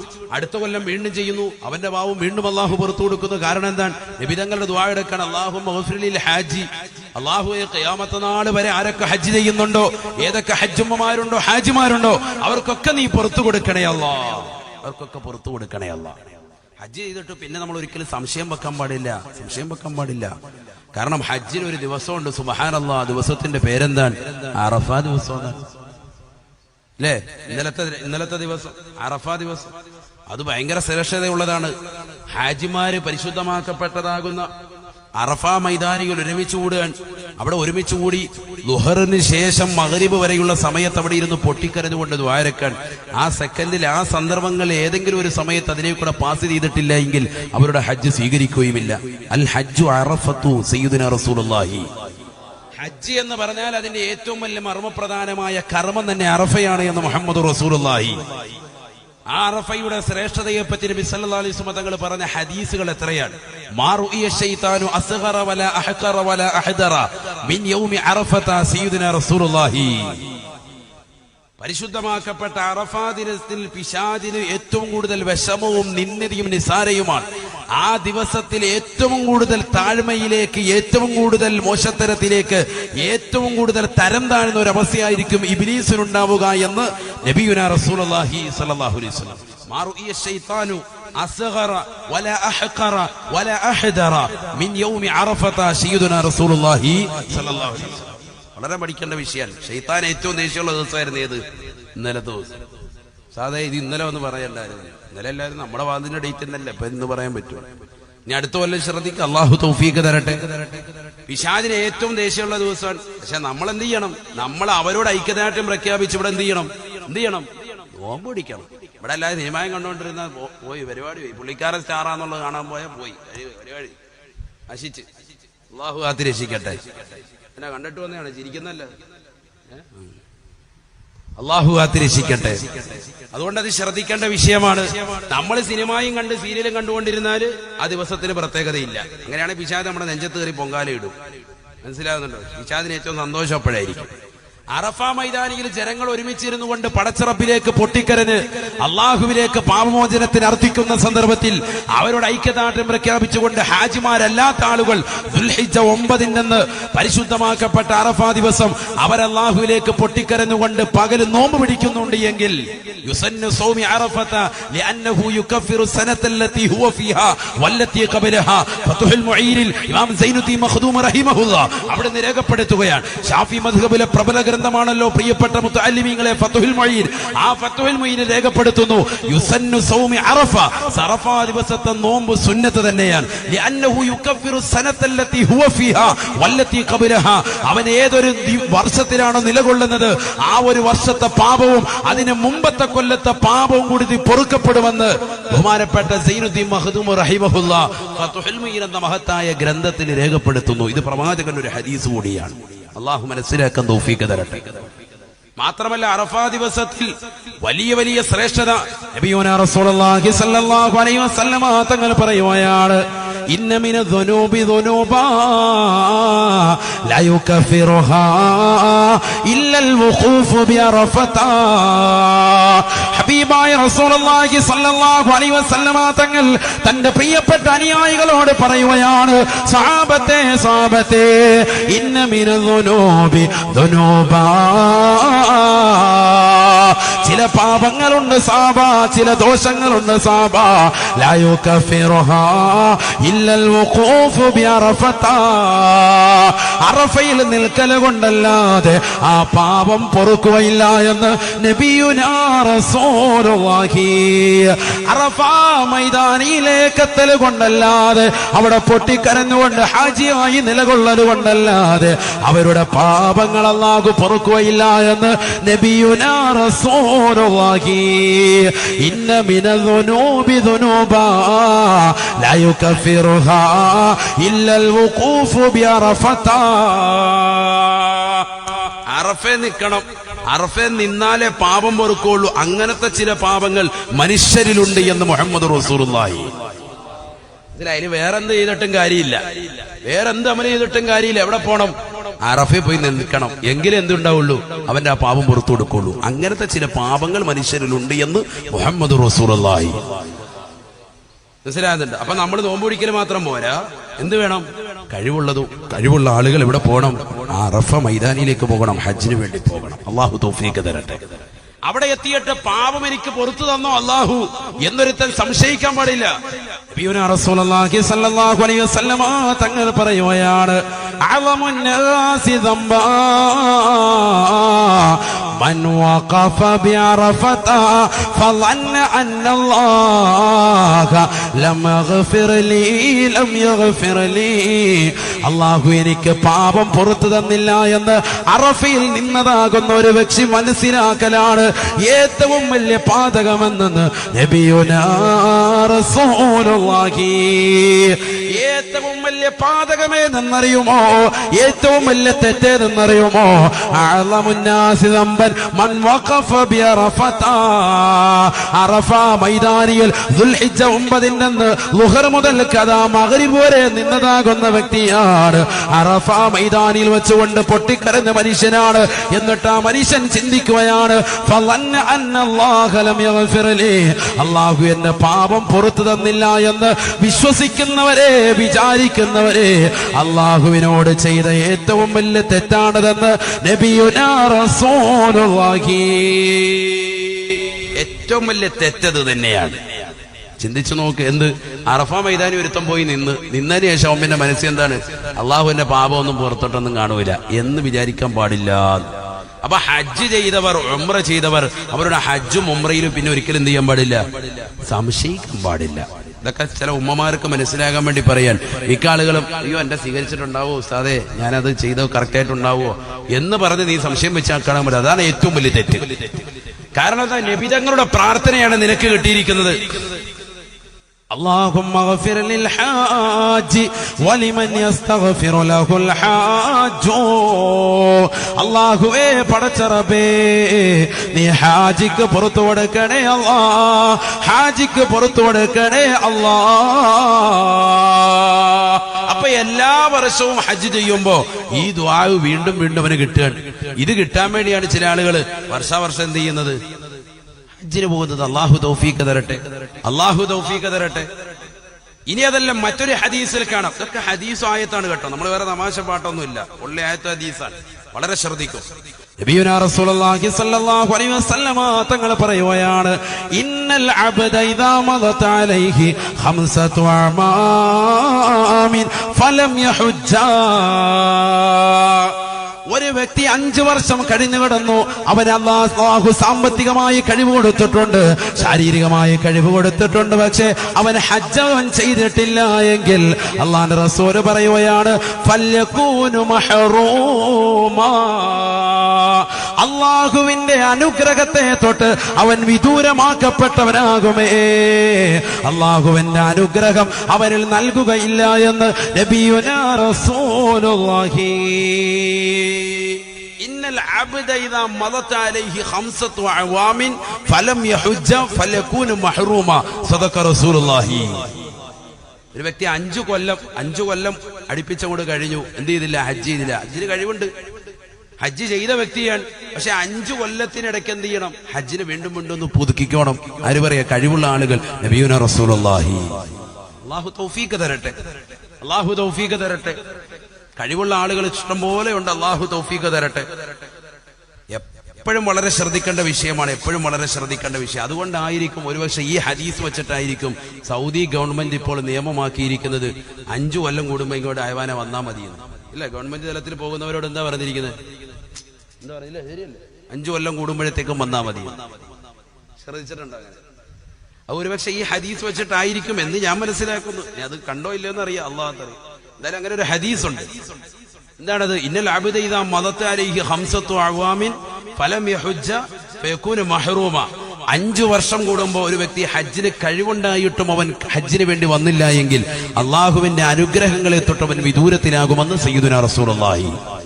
അതുകൊണ്ട് ഒരുപക്ഷെ ഇതുകൊണ്ടായിരിക്കാം അവരങ്ങനെ നിയമ നടപടി ആക്കിയത് എന്ന് ഞാൻ മനസ്സിലാക്കുന്നു. അതുകൊണ്ട് തന്നെ ഹജ്ജിന്റെ ശ്രേഷ്ഠത വലിയ ശ്രേഷ്ഠതയാണ്. കാരണം നബിയുടെ ദുആ കിട്ടാൻ ഏറ്റവും വലിയ നിദാനമാണ്. നബി ദുആ ഇരുന്നിരിക്കുന്നു, എന്ത്? ഹാജിക്ക് നീ പുറത്തു കൊടുക്കണേ അല്ലാഹ്, നോമ്പ് പിടിച്ചവന് പുറത്തു കൊടുക്കണേ അല്ലാഹ് എന്ന് ദുആ ഇരുന്നിട്ടുണ്ടോ നബി? ഇല്ല. നമസ്കരിച്ചവന് പുറത്തു കൊടുക്കണേ അല്ലാഹ് എന്ന് നബി ദുആ ഇരുന്നിട്ടുണ്ടോ? ഇല്ല. ആണ് ശ്രദ്ധിക്കേണ്ടത്, മനസ്സിലാക്കേണ്ടതാണ്. സകാത്ത് കൊടുക്കുന്ന വ്യക്തിക്ക് അല്ലാഹുവേ നീ പുറത്തു കൊടുക്കണേ അല്ലാഹ് എന്ന് നബി തങ്ങൾ ദുആ ചെയ്തിട്ടുണ്ടോ? ഇല്ല. ഹജ്ജ് ചെയ്യുന്ന ഹാജിക്ക്, ഹജ്ജിന് വേണ്ടി പോകുന്ന, ത്യാഗം സഹിച്ചുകൊണ്ട് പോകുന്ന പാവപ്പെട്ട ഉമ്മയ്ക്ക് അല്ലാഹുവേ നീ പുറത്തു കൊടുക്കണേ അല്ലാഹ് മുഹമ്മദുർ റസൂലുള്ളാഹി. അതൊരു ത്യാഗമാണ്, അതൊരു ത്യാഗമാ. മറ്റൊക്കെ നിനക്ക് നാട്ടിൽ നിന്ന് ചെയ്താൽ മതി, നോമ്പ് നാട്ടിൽ നിന്ന് പിടിച്ചാൽ മതി, സക്കാത്ത് നാട്ടിൽ നിന്നും കൂടെ കൊടുത്താൽ മതി, നിസ്കാരം അവിടെ നിന്ന് നിർവഹിച്ചാൽ മതി. അക്കത്തു വല്ലതും പോണോ? പോണ്ട. മറ്റേത് ത്യാഗമാണ്. ഇവിടുന്ന് യാത്ര ചെയ്ത് ബുദ്ധിമുട്ടി പ്രയാസം സഹിച്ചു പോകണം. നമ്മൾ പോകുമ്പോ ഒരുപാട് കാര്യങ്ങൾ ഓഫർ ചെയ്തിട്ടുണ്ടാവും, പക്ഷെ പോയി നോക്കുമ്പോ അല്ലാഹ് ആ ഓഫറൊന്നും കാണൂല. അപ്പൊ നമുക്ക് ശുണ്ടി പിടിക്കും, ദേഷ്യം പിടിക്കും. അവിടെയൊക്കെ ക്ഷമിച്ച് സഹിച്ച് വളരെ ബുദ്ധിമുട്ടി പ്രയാസപ്പെട്ടുകൊണ്ട് പോകുന്ന ആളുകൾ തീർച്ചയായിട്ടും അവരുടെ പാപം അല്ലാഹു പുറത്തു കൊടുക്കുമെന്ന് മുഹമ്മദ് റസൂലുള്ളാഹി. മാത്രമല്ല, എന്തിനാണ് ഈ ഹാജിമാരെ ഹാജിമാര് പോകുമ്പോഴത്തേക്ക് ഒരു വലിയ പരിപാടി വെക്കുന്നുണ്ടല്ലോ. ഇവിടെ വലിയ റാത്തീബ് വെക്കുന്നു, മൗലൂദ് വെക്കുന്നു, വലിയ പരിപാടികളാണ്. അവർ പോകുന്ന സന്ദർഭത്തിൽ അവരെന്താണ് വലിയ ഭക്ഷണമൊക്കെ വെച്ച്, എന്തിനാണ് ഉസ്താദെ ഇവിടെ പാവപ്പെട്ട പെണ്ണുങ്ങൾ ഇവിടെ കെട്ടിക്കാനും പ്രായമായവരുണ്ട്, അപ്പൊ ഇങ്ങനത്തെ പരിപാടികളൊക്കെ വെക്കാൻ പറ്റുമോ? ഇതിനൊക്കെ സംശയമുണ്ട് ഒരുപാട് ആളുകൾ. നല്ല സംശയമാണ്. അങ്ങനെ സംശയം ചോദിക്കണമല്ലോ, അപ്പോഴല്ലേ ദീൻ വിശാലമാവുള്ളൂ, ദീനിന്റെ കാഴ്ചപ്പാടുകൾ അവർക്ക് സുയുക്തമാവുള്ളൂ. ഞാൻ നേരത്തെയും സൂചിപ്പിച്ചു, അയൽവാസികളാകുന്ന ആളുകൾ, സഹോദര സഹോദരിമാര്, പ്രായാധിക്യം ചെന്നതാകുന്ന എത്രയോ സഹോദരിമാര് തൊട്ട അയൽവാസികളുണ്ട്, അല്ലെങ്കിൽ സ്വന്തം അരിയന്റെ മക്കളുണ്ട്, ജ്യേഷ്ഠന്റെ മക്കളുണ്ട്. ആ പാവപ്പെട്ടതാകുന്ന സഹോദരിമാരെ വിവാഹം കഴിപ്പിക്കാനുള്ള സാമ്പത്തിക ശേഷി ഇവന്റെ കയ്യിൽ ഉണ്ടായിട്ട് പോലും അത് നൽകാതെ പിടിച്ചു വെച്ചുകൊണ്ട് നിൽക്കുന്ന എത്രയോ ആളുകളുണ്ട്. അങ്ങനത്തെ ആളുകൾ എന്ത് അമൽ ചെയ്താലും അല്ലാഹു സ്വീകരിക്കുകയില്ല. അത് ഹജ്ജാകട്ടെ, എന്താകട്ടെ. നേരെ മറിച്ച് അവന്റെ കുടുംബകാര്യങ്ങളും മറ്റുമൊക്കെ നോക്കുന്ന ആളാണ്. അവന് നാട്ടുമായിട്ട് ഒരുപാട് ബന്ധമാണ്, സമൂഹവുമായി ഒരുപാട് ബന്ധമുള്ള ആളാണ്. അദ്ദേഹം നാട്ടുകാരെ വിളിച്ച്, കുറച്ച് കുട്ടികളെ വിളിച്ച് ദിക്ർ ചൊല്ലിക്കുന്നു, സ്വലാത്ത് ചൊല്ലിക്കുന്നു, മൗലൂദ് നടത്തുന്നു, അവിടെ ചീരണി വിളമ്പുന്നു, നല്ല ഭക്ഷണം വിളമ്പുന്നു. അതിലൊന്നും യാതൊരുവിധ തെറ്റുമില്ല. കാരണം എന്താണ്? അങ്ങനെയുള്ള ആളുകളുടെ അടുക്കലേക്ക് ചെന്ന് നമ്മുടെ പാപമോചനത്തിന് അങ്ങോട്ട് ചെന്ന് അർത്ഥിക്കൽ നമുക്ക് നിർബന്ധമാണ്. പോകുന്ന ആള് പോകുന്നതിന് മുമ്പ് തന്നെ ബാക്കിയുള്ളവരെ കൊണ്ട് പൊരുത്തപ്പെടിക്കണം. ഇതൊന്നും ഇന്ന് സമൂഹത്തിൽ എല്ലാവരും നടത്തുന്നില്ല എന്നുള്ളത് ഒരു വസ്തുത തന്നെയാണ്. പരിപാടി നടത്തി എല്ലാവരും ഇങ്ങോട്ട് വന്നിട്ട് എനിക്ക് പൊരുത്തപ്പെട്ട് തന്നേക്ക്, പൊറോട്ടായും ബീഫും തന്നേക്കാന്ന് പറഞ്ഞ സമ്പ്രദായമല്ല. മറിച്ച് അങ്ങോട്ട് ചെന്ന് കാണേണ്ട ആളുകളെ കണ്ട് പൊരുത്തപ്പെടിക്കുക തന്നെ ചെയ്യണം. ഇല്ലെങ്കിൽ നിന്റെ ഹജ്ജ് അല്ലാഹു സ്വീകരിക്കുകയുമില്ല. അത് വളരെ മനസ്സിലാക്കേണ്ട ഒരു വിഷയം തന്നെയാണ്. സല്ലല്ലാഹു അലൈഹി വസല്ലം തങ്ങൾ പറഞ്ഞിട്ടില്ലേ, എല്ലാ തിങ്കളാഴ്ച രാവും എല്ലാ വെള്ളിയാഴ്ച രാവും മനുഷ്യന്റെ അമലുകളെ അള്ളാഹുവിലേക്ക് ഉയർത്തപ്പെടുമത്രേ. എല്ലാ തിങ്കളാഴ്ച രാവും വെള്ളിയാഴ്ച രാവും നമ്മുടെ അമലുകളെ അള്ളാഹുവിന്റെ ദർബാറിലേക്ക് ഉയർത്തപ്പെടും. അഥവാ ഇന്നലത്തെ രാത്രിയിൽ നമ്മുടെ അമലുകൾ, അഥവാ നമ്മൾ വെള്ളിയാഴ്ച രാവ് എന്ന് പറയുമ്പോ അതിനു മുമ്പ് തിങ്കളാഴ്ച രാവ് മുതൽക്ക് അള്ളാഹുവിലേക്ക് ഉയർത്തപ്പെട്ടതിന് ശേഷം ബാക്കി നിൽക്കുന്നതാകുന്ന ദിവസങ്ങൾ, ചൊവ്വാഴ്ച മുതലുള്ള ദിവസങ്ങൾ, അല്ലെങ്കിൽ ആ തിങ്കളാഴ്ച പകലുള്ളതാകുന്ന ദിവസങ്ങൾ മുതൽക്കുള്ള സർവ്വ അമലുകളും പിന്നീട് ഉയർത്തപ്പെടുന്നത് എപ്പോഴായിരിക്കും? വെള്ളിയാഴ്ച രാവ്. വെള്ളിയാഴ്ച രാവ് ഉയർത്തപ്പെട്ടത് കഴിഞ്ഞത് മുതൽക്കുള്ള ബാക്കിയുള്ള അമലുകൾ മുഴുവൻ ഉയർത്തപ്പെടുക അടുത്ത തിങ്കളാഴ്ച രാവിലെ. ഇങ്ങനെ ആഴ്ചയിൽ 2 പ്രാവശ്യം നമ്മുടെ നന്മ തിന്മകളെ മുഴുവനും അള്ളാഹുവിന്റെ അടുക്കലേക്ക് ഉയർത്തപ്പെടും. ആരെങ്കിലും അറിയുന്നുണ്ടോ? അള്ളാഹ് ഇന്നലെ അമല് കൊണ്ടുപോയിട്ടുണ്ട്, എന്തമലായിരുന്നു കൊണ്ടുപോയത്? അല്ലാഹു അലം, അല്ലാഹു കാത്തിരക്ഷിക്കട്ടെ. നമ്മൾ ചെയ്ത എന്തമലാണ്? അതുകൊണ്ട് ശ്രദ്ധിച്ചോളി. നബിയുനാ റസൂലുള്ളാഹി സ്വല്ലല്ലാഹു അലൈഹി വസല്ലമ തങ്ങൾ പറയുകയാണ്, തുറദു അമാലുകും ലൈലത്തൽ ഇസ്നൈൻ വലൈലത്തൽ ജുമുഅ. എന്റെ ശബ്ദം ശ്രവിക്കുന്ന പ്രിയപ്പെട്ട പുറക്കാട് ദേശത്തുള്ള സഹോദരങ്ങളെ, പാവപ്പെട്ട കൂലിപ്പണിക്കാരാകുന്ന സഹോദരങ്ങളെ, വിശ്വാസികളെ, ഉമ്മമാരെ, പരിശുദ്ധമാക്കപ്പെട്ട ഹജ്ജിന് വേണ്ടി നിയ്യത്ത് വെക്കുന്നവരെ, നിങ്ങളുടെ അയൽവാസികളോട് പൊരുത്തപ്പെടിക്കണേ, വിശ്വാസികളോട് പൊരുത്തപ്പെടിക്കണേ. ഇല്ലെങ്കിൽ നിങ്ങളുടെ ഹജ്ജ് അല്ലാഹു സ്വീകരിക്കുകയില്ല. ഹബീബായ നബി തങ്ങൾ പറയുകയാണ്, ലോകത്തിന്റെ നായകൻ പഠിപ്പിക്കുകയാണ്. എത്രയെത്ര ആളുകളാണ് അവർ നമസ്കരിക്കുന്നുണ്ട്, അവർ നോമ്പ് പിടിക്കുന്നുണ്ട്, അവർ സക്കാത്ത് ചെയ്യുന്നുണ്ട്, അവർ പാവങ്ങളെ സഹായിക്കുന്നുണ്ട്. അവരുടെ നമസ്കാരങ്ങളും അവരുടെ നോമ്പും അവരുടെ സക്കാത്തുമെല്ലാം തിങ്കളാഴ്ചയും വെള്ളിയാഴ്ച രാവും അല്ലാഹുവിന്റെ ദർബാറിലേക്ക് ഉയർത്തപ്പെടുമത്രേ. ലൈലത്തൽ ഇസ്നൈൻ വലൈലത്തൽ ജുമുഅ. ഹബീബായ റസൂലുള്ളാഹി സ്വല്ലല്ലാഹു അലൈഹി വസല്ലമ തങ്ങൾ തന്റെ പ്രിയപ്പെട്ട അനുയായികളോട് പറയുകയാണ്, സഹാബത്തെ, നിങ്ങളുടെ അമലുകളെ അല്ലാഹുവിന്റെ ദർബാറിലേക്ക് എല്ലാ ദിവസവുമല്ല, ആഴ്ചയിൽ 2 ദിവസം ഉയർത്തപ്പെടുന്നുണ്ടത്രേ. ലൈലത്തൽ ഇസ്നൈൻ വലൈലത്തൽ ജുമുഅ. തിങ്കളാഴ്ച രാവും വെള്ളിയാഴ്ച രാവും നിങ്ങളുടെ അമലുകളെ അല്ലാഹുവിലേക്ക് ഉയർത്തപ്പെടുമത്രേ. ഫയഖൂലുല്ലാഹു അസ്സ വജല്ല. ആകാശത്തിന്റെ അധിപനായ, ഈ ലോകത്തിന്റെ സൃഷ്ടികർത്താവായ, ഈ ലോകത്തിന്റെ പരിപാലകനായ, ഈ ലോകത്തിന്റെ ജഗന്നിയന്താവായ, ഈ ലോകത്തുള്ള സർവ്വ സൃഷ്ടിജാലങ്ങൾക്കും ആഹാരം നൽകുന്നവനായ പടച്ചറബുടനെ അവരോട് പറയുമത്രേ, അവരുടെ നന്മ തിന്മകൾ കൊണ്ടുവരുന്ന മലക്കുകളോട് അല്ലാഹു വിളിച്ചു പറയുമത്രേ, തവഖഫൂ തവഖഫൂ, അമൽ ഇങ്ങോട്ട് കൊണ്ടുവരണ്ട കേട്ടോ, അത് പിടിച്ചു നിർത്തണേ, പിടിച്ചു നിർത്തണേ. ഹത്താ യസ്ലഹ ലിഅഖീഹിൽ മുസ്ലിമി, അവന്റെ മുസ്ലിമായ സഹോദരനോട് അവൻ കുടുംബബന്ധം ചേർത്തു കൊള്ളട്ടെ. അവന്റെ അനിയനോട് മിണ്ടിയിട്ട് എത്ര ദിവസമായി, അവന്റെ ജ്യേഷ്ഠനോട് സംസാരിച്ചിട്ട് എത്ര ദിവസമായി, അവന്റെ മാതാപിതാക്കൾ സുഖമില്ലാതെ കിടക്കുന്നിട്ട് എത്ര ദിവസമായി, അവരെ ഒന്ന് ഹോസ്പിറ്റലിൽ കൊണ്ടുപോകാത്ത അവന്റെ പ്രിയപ്പെട്ട സഹോദരിയെ ഒന്ന് ഫോൺ വിളിക്കാത്ത ഈ സഹോദരന്റേതായ അമലിങ്ങോട്ട് കൊണ്ടുവരണ്ട എന്ന് അല്ലാഹു മലക്കുകളോട് പറയുമത്രേ എന്ന് നബിയുനാ റസൂലുള്ളാഹി. പുറക്കാടുള്ള പ്രിയപ്പെട്ട ഉമ്മ, നീ എത്ര ദിക്ർ ചൊല്ലിയാലും, എത്ര തസ്ബീഹ് നമസ്കരിച്ചാലും, എത്ര പാതിരാത്രി സമയത്ത് പൊട്ടിക്കരന്നുകൊണ്ട് അല്ലാഹുവിന്റെ ദർബാറിലേക്ക് ദുആ ചെയ്താലും, എത്ര സുജൂദ് കൊണ്ട് വർത്തിച്ചാലും, എത്ര നോമ്പ് പിടിച്ചാലും, എത്ര ദിക്ർ എടുത്താലും, എത്ര സ്വലാത്ത് ചൊല്ലിയാലും, എത്രമാത്രം പരിശുദ്ധമായ കഅബയുടെ കില്ല പിടിച്ചുകൊണ്ട് പൊട്ടിക്കരന്നുകൊണ്ട് നീ ദുആ ചെയ്താലും പ്രാർത്ഥിച്ചാലും അല്ലാഹു സ്വീകരിക്കില്ല. നിന്റെ കുടുംബ ബന്ധം ചേർക്കണേ, നിന്റെ അയൽവാസികളെ സ്നേഹിക്കണേ. ഹബീബായ നബി തങ്ങൾ പറയുകയാണ്, തിങ്കളാഴ്ച രാവും വെള്ളിയാഴ്ച രാവും മനുഷ്യാമാനവ നിന്റെ അമലുകളെ അല്ലാഹുവിന്റെ ദർബാറിലേക്ക് കൊണ്ടുവരുമ്പോ അല്ലാഹു തടഞ്ഞു നിർത്തുകയാണ്. മലക്കുകളോട് പറയുമത്രേ, തവഖഫൂ തവഖഫൂ, നിർത്തണേ നിർത്തണേ, എന്റെ അടുക്കലിലേക്ക് കൊണ്ടുവരേണ്ടതില്ല. ഹത്താ യസ്ലഹ ലിഅഖീഹിൽ മുസ്ലിമി, അവന്റെ മുസ്ലിമായ സഹോദരനോട് അവൻ സംസാരിച്ചിട്ട് എത്ര ദിവസമായി, ഒരു ചെറിയ പ്രശ്നത്തിന്റെ പേരിൽ പണങ്ങി നിന്നതാണ്. പെരുന്നാളിന്റെ സുദിനത്തിൽ പോലും പരസ്പരം കണ്ടിട്ട് മുസാഫത്ത് ചെയ്യാതെ, മുആനക ചെയ്യാതെ, അല്ലാഹുവിന്റെ പള്ളിയിൽ വന്നുകൊണ്ട് നമസ്കരിക്കുന്നത് കൊണ്ട് എന്താണ് സഹോദരാ നിനക്ക് പ്രയോജനം? അല്ലാഹുവിന് വേണ്ടി പള്ളിയിൽ സ്വതക്ക നൽകിയതുകൊണ്ട്, ഉറൂസ് മാമാങ്കത്തിന് വേണ്ടി, താൽക്കാലികമാകുന്ന ലാഭത്തിന് വേണ്ടി നീ എത്ര നൽകിയാലും അല്ലാഹു സ്വീകരിക്കുകയില്ല, അല്ലാഹു കബൂലാക്കുകയില്ല. ഉദ്ഹിയ്യത്ത് എന്ന മഹത്തമാക്കപ്പെട്ട ബലിദാനം നീ പരിശുദ്ധമായ പെരുന്നാളിന്റെ സുദിനത്തിലോ ദുൽഹിജ്ജയുടെ നാളുകളിലോ ഈ അയ്യാമു തശ്രീഖിന്റെ ദിനങ്ങളിലോ നീ നടത്തിയതുകൊണ്ടും അല്ലാഹു സ്വീകരിക്കില്ല. നിന്റെ സഹോദരനോട് നീ നല്ല രീതിയിൽ വർത്തിച്ചിട്ടല്ലാതെ എന്ന് നബിയുനാ റസൂലുള്ളാഹി റസൂലുള്ളാഹി. ഹബീബായ നബി തങ്ങൾ വീണ്ടും പറയുകയാണ്, റബ്ബ ജാരി മുതഅല്ലിഖും ബിജാരിഹി യൗമൽ ഖിയാമ. എത്രയെത്ര അയൽവാസികളാണ്, എത്രയെത്ര സഹോദരങ്ങളാണ്, കുടുംബാദികളാണ് അള്ളാഹുവിന്റെ ദർബാറിലെത്തിയിരിക്കുകയാ. അവന്റെ സ്വന്തം അയൽവാസികളോട് അവൻ ദുനിയാവിൽ വെച്ചുകൊണ്ട് സംസാരിച്ചിട്ടേ ഇല്ല. മതിലുകൾ തീർക്കുന്നവരല്ലയോ, വലിയ മതിലുകൾ വെച്ചുകൊണ്ട് തന്റെ പ്രിയപ്പെട്ട അയൽവാസികളുടെ കാര്യങ്ങൾ കാര്യക്ഷമമാക്കുന്നതിനെ തൊട്ട് വിനോദമെത്തുന്ന, അതിനെ പുറമൊഴിഞ്ഞു നിൽക്കുന്ന വിശ്വാസികളല്ലയോ. ശ്രദ്ധിക്കണേ, ഗൗനിക്കണേ.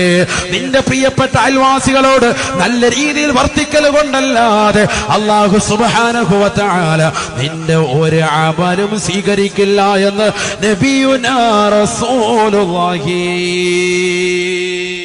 വലൗ കാന ദാക ഹജ്ജൻ, അത് ഹജ്ജായാലും ശരി. ശ്രദ്ധിക്ക്, ഹജ്ജാണ് ഒരുത്തൻ ചെയ്തത്, അല്ലാഹു സ്വീകരിക്കില്ലേ? സ്വീകരിക്കൂല. എന്ത് വേണം? നിന്റെ അയൽവാസികള്, മക്കള്, കുടുംബങ്ങൾ, അവരെ കാര്യങ്ങൾ ശ്രദ്ധിക്കുക. അതുകൊണ്ടല്ലേ ഹജ്ജിന് വേണ്ടി പോകാൻ പോകുമ്പോ അതിന് കഴിവിന്റെ ഗണത്തിൽ ഉലമാക്കൾ രേഖപ്പെടുത്തിയത്. നിന്റെ ആശ്രിതരാകുന്ന ആളുകൾക്ക് നീ പോയിട്ട് തിരിച്ചു വരുന്നത് വരെയുള്ള ഫുഡ്, അക്കോമഡേഷൻ, അവരുടെ കാര്യങ്ങൾ, സുരക്ഷിതമായ ഒരു വീട്, എല്ലാ സൗകര്യങ്ങളും ഓക്കെ ആണെങ്കിൽ മാത്രമേ നിനക്ക് വീട്ടിന്റെ പടിയിറങ്ങാൻ പറ്റുള്ളൂ. അങ്ങനെയുള്ളവരുടെ ഹജ്ജ് അള്ളാഹു സ്വീകരിക്കുള്ളൂ. അള്ളാഹു നമ്മളെ കാത്തിരക്ഷിക്കട്ടെ, അള്ളാഹു കാത്തിരക്ഷിക്കട്ടെ.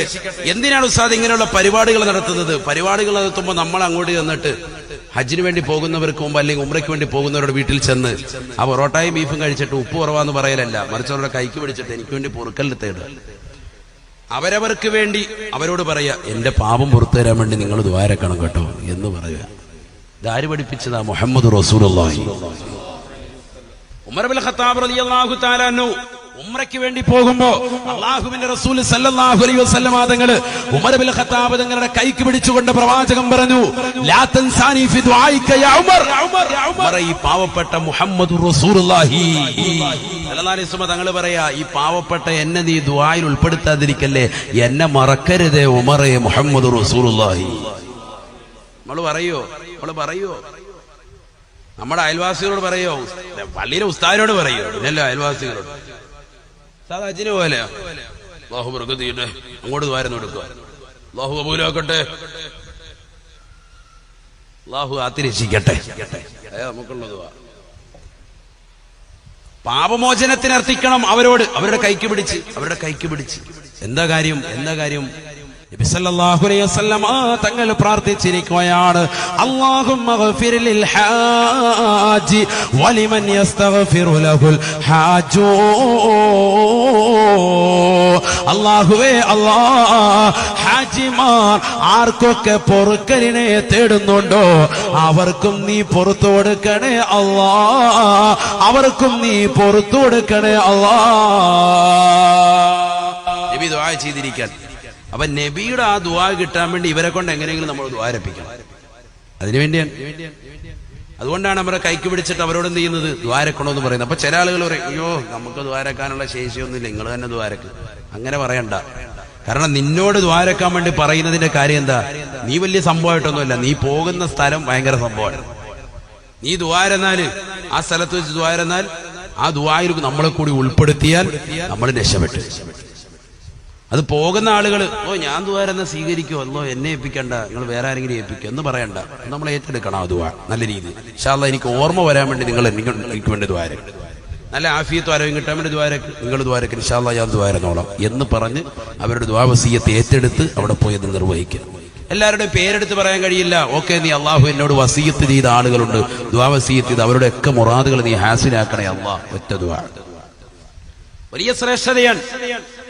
പോകുന്ന ആളുകളെ പോയി കൈക്ക് പിടിച്ച് അവരുടെ കൈക്ക് പിടിച്ചുകൊണ്ട് ദുആയിരക്കലും അവരെ സ്വീകരിക്കലും അത് സുന്നത്തിൽപ്പെട്ടതാണ്. ഉലമാക്കൾ രേഖപ്പെടുത്താൻ. അല്ലാഹു തൗഫീഖ് നൽകട്ടെ, അല്ലാഹു തൗഫീഖ് തരട്ടെ.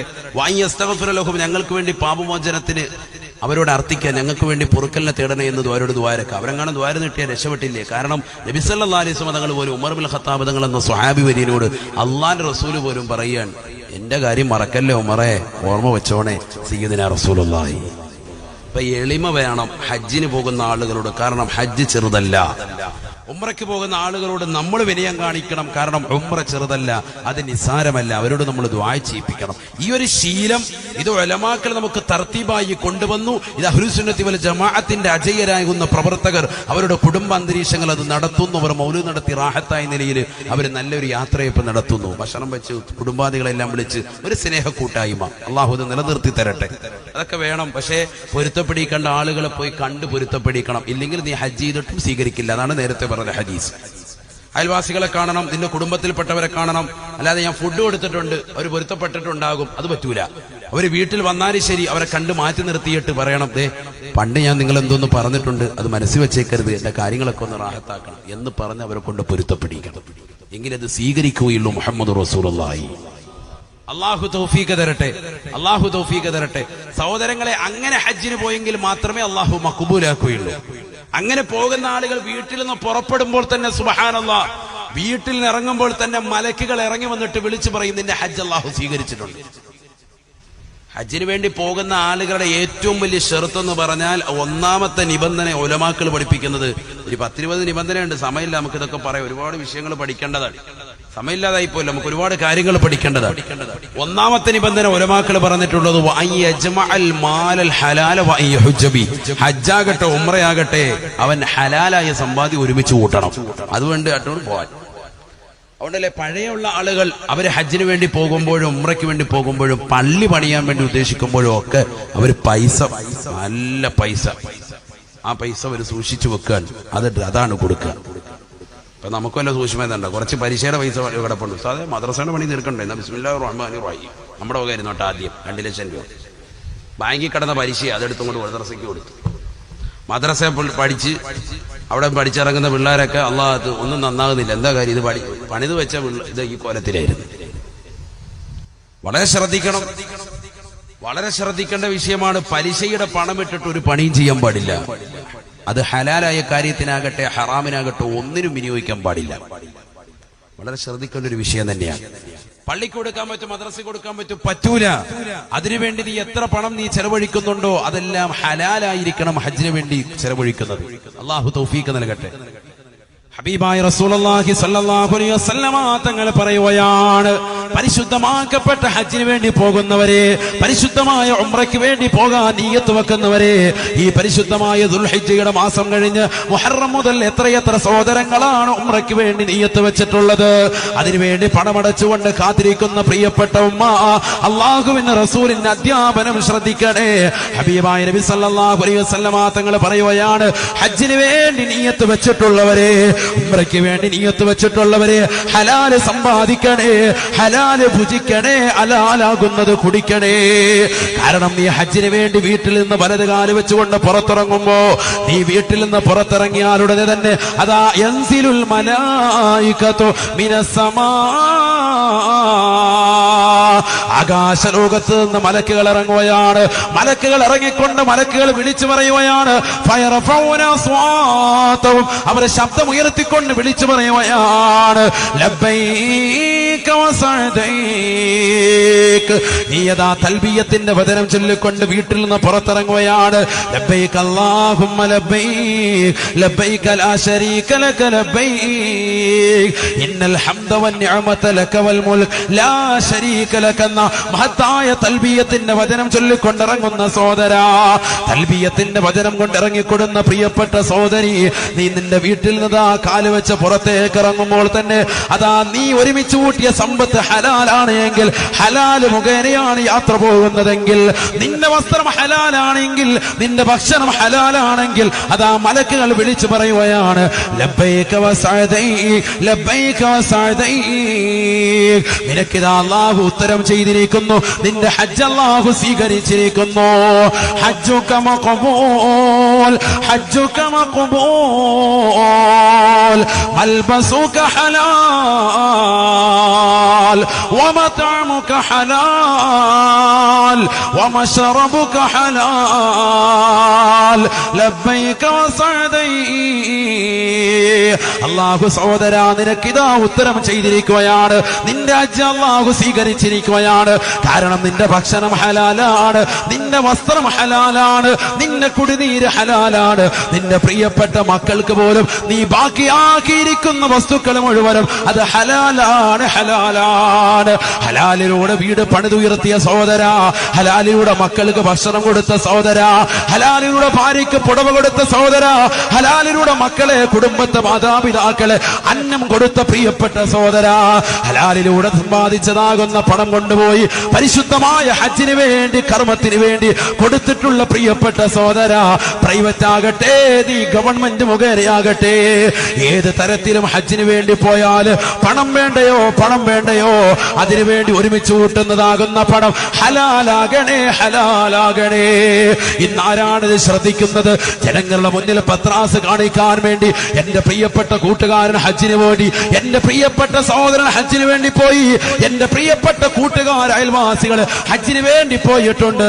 അവരുടെ മുന്നിൽ എനിക്ക് ഗരിമയുണ്ടാകണം, അവരുടെ മുന്നിൽ എനിക്കതാ അന്തസ്സുണ്ടാകണമെന്ന് കരുതി ഹജ്ജിന് വേണ്ടി ഹറാമാകുന്ന പണം ഒരുമിച്ച് കൂട്ടുന്നവരെ അള്ളാഹു നിങ്ങളുടെ ഹജ്ജ് സ്വീകരിക്കുകയില്ല. അള്ളാഹുവിന്റെ റസൂല് പറയുകയാണ്, അങ്ങനെ നിങ്ങൾ ഹറാമായ പണവുമായിട്ടാണ് ഇറങ്ങുന്നതെങ്കിൽ യൻസിലുൽ മലായികതു മിനസ്സമാ, ആകാശലോകത്ത് നിന്ന് മലക്കുകൾ ഇതാ ഇറങ്ങി വന്നുകൊണ്ട് വിളിച്ചു പറയുകയാണ്, ഹജ്ജുക മർദൂദ് ലാ ലബ്ബൈക വലാ സഅദൈ, ലാ ലബ്ബൈക വലാ സഅദൈ, ലാ ലബ്ബൈക വലാ സഅദൈ. നിന്റെ ഹജ്ജ് അല്ലാഹു സ്വീകരിക്കുകയില്ല, നിന്റെ ഹജ്ജ് അല്ലാഹു മഖ്ബൂലാക്കുകയില്ല. ഹജ്ജുക മർദൂദ്, നിന്റെ ഹജ്ജ് അല്ലാഹു തട്ടപ്പെട്ടിരിക്കുകയാണ്. എന്തേ കാരണമെന്നറിയുമോ? മൽബസുക ഹറാം, നീ ധരിച്ചിരിക്കുന്ന വസ്ത്രം ഹറാമാണ്. വമതഅമുക ഹറാം, നീ കഴിച്ചിരിക്കുന്ന ഭക്ഷണം ഹറാമാണ്. വമശറബുക ഹറാം, നീ കുടിച്ചിരിക്കുന്ന കുടിനീരും ഹറാമാണ്, ഹറാമാണ്. അതുകൊണ്ട് നിന്റെ ഹജ്ജ് അല്ലാഹു ഇതാ തട്ടിക്കളഞ്ഞിരിക്കുകയാണ്. ലാ ലബ്ബൈക വലാ സഅദൈ,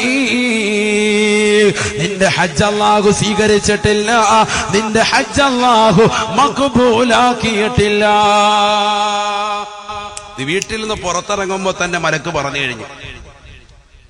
മനസ്സിലാകുന്നുണ്ടോ? നമ്മുടെ സ്വീകരിച്ചില്ല എന്നുള്ളതിന്റെ ഏറ്റവും വലിയ ഷർത്തുൽ അവ്വൽ എന്തായിരിക്കണം?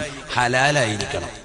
അല്ലാതെ അടുത്ത വല്ല ഉസ്താദെ പോയേക്കാം, കുറച്ച് പൈസ അവിടുന്ന് ഇവിടുന്നൊക്കെ പലിശയുടെ ഇരിപ്പുണ്ട്, ബാങ്കുകാർ കഴിഞ്ഞ ദിവസം വിളിച്ചായിരുന്നു, അതുകൊണ്ട് എങ്ങനെയെങ്കിലും പോയേക്കാം, ഓക്കെ റെഡി, ടിക്കറ്റ് ബുക്ക് ചെയ്തോ. അള്ളാഹത്ത് പോവാൻ നിൽക്കണ്ട. ഹജ്ജ് സ്വീകരിക്കില്ല, ഇത് സ്വീകരിക്കണ്ടേ? മഖ്ബൂലും മബ്റൂറും എന്നാണ് ഇതിന് പറയുന്നത്. എന്താണ് മബ്റൂർ? മബ്റൂർ എന്താണ് മഖ്ബൂൽ? മഖ്ബൂലിന്റെ കാര്യമാണ് ഈ പറഞ്ഞത്. അള്ളാഹു മഖ്ബൂലാക്കി എന്നുള്ളതിന് ഏറ്റവും വലിയ തെളിവിതാണ്. മലക്കുകൾ ആകാശലോകത്ത് നിന്ന് വിളിച്ചു പറയും. അള്ളാഹു കൂട്ടത്തിൽ നമ്മുടെ ഹജ്ജും ഉംറയും ഉൾപ്പെടുത്തുമാറാവട്ടെ. അത്തരത്തിലുള്ള ഹജ്ജും ഉംറയുമായി അള്ളാഹു നമുക്ക് നമ്മുടെ ഹജ്ജും ഉംറയും അള്ളാഹു ആക്കുമാറാവട്ടെ. ഇനി എന്താ മബ്റൂർ സഹോദരങ്ങളെ? എന്താ ഒരു വ്യക്തിയുടെ ഹജ്ജ് മബ്റൂർ? ഇത് കുറെ നാളായി നമ്മൾ കേൾക്കുന്നത്. اللهم اجعل الحج الحجاج منا حجا مبرورا وسعيهم سعيا مشكورا وذنبهم ذنبا مغفورا وعمرتهم عمرة مقبولا وزيارتهم زيارة مرضية. എപ്പോഴും ദ്വാരക്കുന്നതാണ് അല്ലെ? ഹാജിമാർക്ക് വേണ്ടി ദ്വാരക്കും. ഞങ്ങളിൽ നിന്ന് ഹജ്ജിന് വേണ്ടി പോയിരിക്കുന്നവരുടെ ഹജ്ജിനെ അല്ലാഹുവേ നീ മഖ്ബൂലാക്കണേ, അവരുടെ ഉംറയെ നീ മബ്റൂറാക്കണേ. ഇത് നമ്മുടെ പ്രാർത്ഥന. എന്താണ് സഹോദരങ്ങൾ ഈ മബ്റൂർ? മഖ്ബൂൽ നമ്മൾ പഠിച്ചു. എന്താണ് മഖ്ബൂലാകുന്നതിന് ഒന്നാമത്തെ തെളിവ് എന്താണ്? ഹലാലായ സമ്പാദ്യമായിട്ട് പോകുന്നവരാണെങ്കിൽ മഖ്ബൂലായി. അല്ലാഹു കൂട്ടത്തിൽ നമ്മൾ ഉൾപ്പെടുത്തട്ടെ, അല്ലെങ്കിൽ മഖ്ബൂലല്ല. ഇനി എന്താ മബ്റൂർ? ഇതെന്താ സംഭവം? മബ്റൂർ എന്താണ്? ഞാൻ അവിടെ ചെല്ലുമ്പോഴത്തേക്ക് എന്തെങ്കിലും കയ്യിലോട്ട് തരുമോ? ഈത്തപ്പഴം തരുന്ന പോലെ എന്തെങ്കിലും മബ്റൂർ എന്നാ പിടിച്ചു ബിസ്മില്ല, അങ്ങനെ വല്ലതാണ് മബ്റൂർ. അവർക്ക് മബ്റൂറാക്കണേ, അവരുടെ ഉംറയ്ക്ക് വേണ്ടി പോകുമ്പോൾ എന്തെങ്കിലും കൊടുക്കും, അത് വാങ്ങി ഒരു മബ്റൂറായി. ആടോ എന്താണ് മബ്റൂർ? ഇതൊക്കെ പഠിക്കണ്ടേ? ഇതല്ലേ നമ്മൾ പഠിക്കേണ്ട? വിശ്വാസികൾ അറിയണ്ടേ? ഇത് മനസ്സിലാക്കണ്ടേ നമ്മള്? മബ്റൂറായ ഹജ്ജ് എന്താണ്? മബ്റൂറായ ഉംറ എന്താണ്? മഖ്ബൂലായ ഹജ്ജ് എന്താണ്? അതാണ് നമ്മൾ ചർച്ച ചെയ്തുകൊണ്ടിരിക്കുന്നത്. മനസ്സിലാക്കേണ്ട വിഷയമാണ്. ഹജ്ജിന്റെ ഏറ്റവും വലിയൊരു സന്ദേശം ഇൻഷാ അല്ലാഹ്. എന്താണ് അതിലൂടെ നമ്മൾ നേടിയെടുക്കുന്നത്? എന്താണ് മബ്റൂർ? മബ്റൂർ എന്ന് പറഞ്ഞാൽ ഹജ്ജ് കഴിഞ്ഞു വന്ന ആള്, ഉംറ നിർവഹിച്ചു വന്ന ആള്, അദ്ദേഹത്തിന് ചില ചിട്ടകളാണ്. തിരിച്ചു വന്നതിന് ശേഷമുള്ള അദ്ദേഹത്തിന്റെ ചിട്ടയിലേക്ക് നോക്കിയിട്ടാണ് അദ്ദേഹത്തിന്റെ ഹജ്ജ് മഖ്ബൂലായോ മബ്റൂറായോ എന്ന് തീരുമാനിക്കുക. അത് മബ്റൂറായിട്ടുണ്ടോ എന്ന് തീരുമാനിക്കുക. അതിൽ ഒന്നാമത്തത് ഹിഫ്ദുൽ ജമാഅത്ത്, ജമാഅത്ത് ശ്രദ്ധിക്കലാണ്. ഇമാമും ജമാഅത്തിനെ ശ്രദ്ധിക്കുക. അള്ളാഹു നമുക്ക് നമ്മുടെ മരണം വരെ അള്ളാഹു അതിന് തൗഫീഖ് നൽകി അനുഗ്രഹിക്കട്ടെ. ഇമാമും ജമാഅത്ത് ശ്രദ്ധിക്കുക. നബി സല്ലല്ലാഹു അലൈഹി വസല്ലമ തങ്ങൾ ജമാഅത്ത് പോകാതെ തന്റെ മരണം വരെ ശ്രദ്ധിച്ചിരുന്നു. അള്ളാഹു പ്രവാചകന്റെ തിരുസുന്നത്ത് തന്റെ ജീവിതത്തിൽ കൊണ്ടുവരുന്ന യഥാർത്ഥ അഹ്ലുസുന്നയുടെ പ്രവർത്തകരായി അള്ളാഹു നമ്മളെ കബൂലാക്കുമാറാവട്ടെ. മരണം വരെ നബി സല്ലല്ലാഹു അലൈഹി വസല്ലം തങ്ങൾ ഒരിക്കൽ പോലും തന്നെ ജമാഅത്ത് ഉപേക്ഷിച്ചിട്ടില്ല. ജമാഅത്ത് വളരെ ശ്രദ്ധിക്കേണ്ട ഒരു വിഷയമാണ്. നബിയുനാ റസൂലുള്ളാഹി സ്വല്ലല്ലാഹു അലൈഹി വസല്ലം തങ്ങൾ പറയുകയാണ്, ലൈലത്തുൻ നുസ്രിയ ബീന സമാ, ആകാശ ലോകത്തേക്ക് എന്നെ അല്ലാഹുവിന്റെ ദർബാറിലേക്ക് കൊണ്ടുപോയ സന്ദർഭത്തിൽ ആകാശരോഹണം നടത്തിയതാകുന്ന രാവിൽ റജബ് 27 രാവിൽ ഞാനിതാ ഒരു ഖൗമിനെ കാണുകയാണ്. റഅയ്തു ഖൗമാ ബിഐനയ്യ, എന്നെ 2 കണ്ണുകൊണ്ടവരെ അവരെ ഞാൻ കാണുകയാണ്. അവരെ ഖബറിലതാ ശിക്ഷിക്കപ്പെടും. അവരെ 6 മണ്ണിന്റെ ഇരുട്ടറയാകുന്ന ഖബറിൽ അവരെ പാറക്കല്ലിന്റെ ചീലെടുത്തുകൊണ്ട് തലയിലേക്ക് വെച്ചുകൊണ്ട് പൊട്ടിക്കുകയാണ്. തല പൊട്ടിക്കുകയാണ്, രക്തം ചീന്തുകയാണ്, രക്തം വാർന്നൊഴുകയാണ്. അവരുടെ തലയതാ പൊട്ടിച്ചീന്തി തലയിലെ രക്തങ്ങൾ മുഴുവനും വാർന്നൊലിച്ചുകൊണ്ട് നിലത്ത് വന്നു കഴിഞ്ഞാൽ അല്ലാഹു സുബ്ഹാനഹു വ തആല അവരിൽ നിന്ന് ആത്മാവിനെ ഉരിയെടുക്കുകയാണ്. ഈ ദുനിയാവിൽ നിന്ന് മരണപ്പെട്ടു പോയതിനു ശേഷം 6 അടി മണ്ണിന്റെ ഇരുട്ടറയിലുള്ളതാകുന്ന ശിക്ഷയാണ് സഹോദരാ. നിന്റെ ശരീരത്തിൽ നിന്ന് അല്ലാഹു കൊണ്ടുപോകുന്ന ആത്മാവിനെ ഖബറിലേക്ക് എത്തിക്കഴിയുമ്പോ, ആ ഖബറിലേക്ക് നീ ചെന്ന് കഴിയുമ്പോ അല്ലാഹു ചോദ്യോത്തര സമയം മുതൽ ഇതാ നിനക്ക് ആത്മാവിനെ തിരിച്ചു നൽകുകയാണ്. ചോദ്യങ്ങൾ മുൻകർ നക്കീർ അലൈഹിസ്സലാമിന്റെ ചോദ്യങ്ങൾക്ക് പരിപൂർണമായി ഉത്തരം കൊടുത്ത മുഅ്മിനാണോ, നിനക്കിതാ ഖബറിൽ സ്വർഗം കാണിക്കുകയാണ്, ഖബർ സന്തോഷമാകുകയാണ്. നേരെ മറിച്ച് നീ മറുപടി കൃത്യമല്ല എങ്കിൽ ഖബർ തീയാണ്, ഖബറിലതാ ശിക്ഷയാണ്. അതിൽപ്പെട്ട ഒരു ശിക്ഷയാണ് അല്ലാഹുവിന്റെ റസൂല് അതാ മിഅ്റാജിന്റെ രാവിൽ കാണുന്നത്. ഹബീബായ നബി തങ്ങളെ സ്വഹാബത്തിനോട് പറയുകയാണ്, വല്ലാത്തൊരു ഭീമാകാരമായ അവസ്ഥയാണ്, വല്ലാത്തൊരു ഭയചകിതമാകുന്ന അന്തരീക്ഷമാണ് സ്വഹാബത്തെ. ഒരു സമൂഹത്തെ ഞാൻ എന്നെ കണ്ണുകൊണ്ട് കണ്ണുപോവുകയാണ്. ആ സമൂഹമതാ അവരുടെ കയ്യിൽ ഒരു പാറക്കല്ലുണ്ട്. ആ പാറക്കല്ല് കൊണ്ട് തലക്കടിച്ചുകൊണ്ട് അവരുടെ തല പൊട്ടിക്കുകയാണ്. തലയതാ കല്ലുകൊണ്ട് കടിച്ചിടിച്ച് പൊട്ടിച്ചിട്ട് രക്തത്തുള്ളികൾ തലയിൽ നിന്ന് അതാ ചീന്തി വരികയാണ്, പുറത്തേക്ക് നിർഗളിക്കുകയാണ്. അവസാനം ശരീരത്തിൽ നിന്ന് ആത്മാവ് വേർപെട്ടു പോവുകയാണ്. തല പൊട്ടിപ്പിളർന്ന് നിൽക്കുന്നതാകുന്ന മനുഷ്യന്റെ ആത്മാവ് പോയി കഴിയുമ്പോ അല്ലാഹു സുബ്ഹാനഹു വ തആല അവനിലേക്ക് ആത്മാവ് തിരിച്ചു നൽകുകയാണ്. വീണ്ടും പൂർവാധികം അവന്റെ ശരീരത്തെ ഭംഗിയാക്കുകയാണ്. പഴയ രീതിയിലാക്കിയിട്ട് വീണ്ടും അവന്റെ കയ്യിലേക്ക് പാറക്കല്ല് കൊടുക്കുകയാണ്. അവന്റെ തലയവന് പൊട്ടിക്കുകയാണ്, പാറക്കല്ല് കൊണ്ട് ഇടിച്ചിടിച്ച് പൊട്ടിക്കുകയാണ്. ഇങ്ങനെ ഖബറിൽ കിടന്നുകൊണ്ട് ശിക്ഷിക്കപ്പെടുന്നതാകുന്ന മനുഷ്യനെ ഞാൻ എന്റെ കണ്ണുകൊണ്ട് കണ്ടപ്പോ ഞാൻ സഹാബത്തിനോട് ചോദിച്ചു പോയി, സഹാബാ, ഞാൻ എന്റെ പ്രിയപ്പെട്ട സവാസിയാകുന്ന ജിബ്രീലിനോട് ചോദിച്ചു പോയി, മൻ ഹൗലായ ജിബ്രീൽ, മൻ ഹൗലായ ജിബ്രീൽ. ഹബീബായ റസൂലുള്ളാഹി സ്വല്ലല്ലാഹു അലൈഹി വസല്ലമ തങ്ങൾ ജിബ്രീൽ അലൈഹിസ്സലാമിനോട് ചോദിക്കുകയാണ്, ആരാണ് ജിബ്രീൽ ഈ കൂട്ടര്, ആരെയാണ് ഇത്രത്തോളം കഠിനമായ രീതിയിൽ ഖബറിന്റെ ഏകാന്തതയിൽ ശിക്ഷിക്കപ്പെടുന്നതെന്ന് അല്ലാഹുവിന്റെ റസൂൽ ജിബ്രീൽ അലൈഹിസ്സലാത്തു വസ്സലാമിനോട് ചോദിക്കുമ്പോൾ ജിബ്രീൽ അലൈഹിസ്സലാം എന്നോട് പറഞ്ഞു അത്രേ. അല്ലാഹുവിന്റെ റസൂൽ പറയുകയാണ്, സഹാബാ, ബഹുമാനപ്പെട്ട ജിബ്രീൽ അലൈഹിസ്സലാത്തു വസ്സലാം എന്നോട് പറഞ്ഞു, യാ റസൂലല്ലാഹ്, അല്ലാഹുവിന്റെ റസൂലേ, അല്ലദീന തതഫാഖലൂന റഊസഹും അനി സ്വലാഹ്, ഹയ്യ അലസ് സ്വലാഹ്, ഹയ്യ അലൽ ഫലാഹ്, ഹയ്യ അലസ് സ്വലാഹ്, ഹയ്യ അലൽ ഫലാഹ്.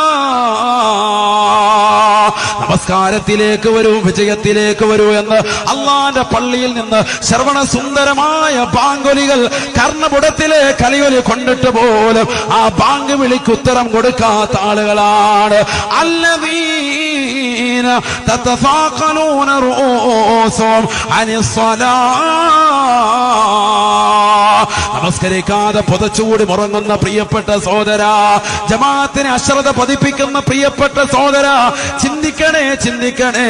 അല്ലാഹുവിന്റെ റസൂൽ പറയുകയാ, നമസ്കാരത്തെ ഭാരമായി കണ്ട ആളുകളാണ്, നമസ്കാരത്തെ ഭാരമായി കണ്ട ആളുകളാ. അവര് ഖബറിലേക്ക് ചെന്നിട്ട് പാറക്കല്ലവരുടെ കയ്യിൽ കൊടുത്ത് സ്വന്തമായി ഇടിക്കാൻ പറയുകയാണ്.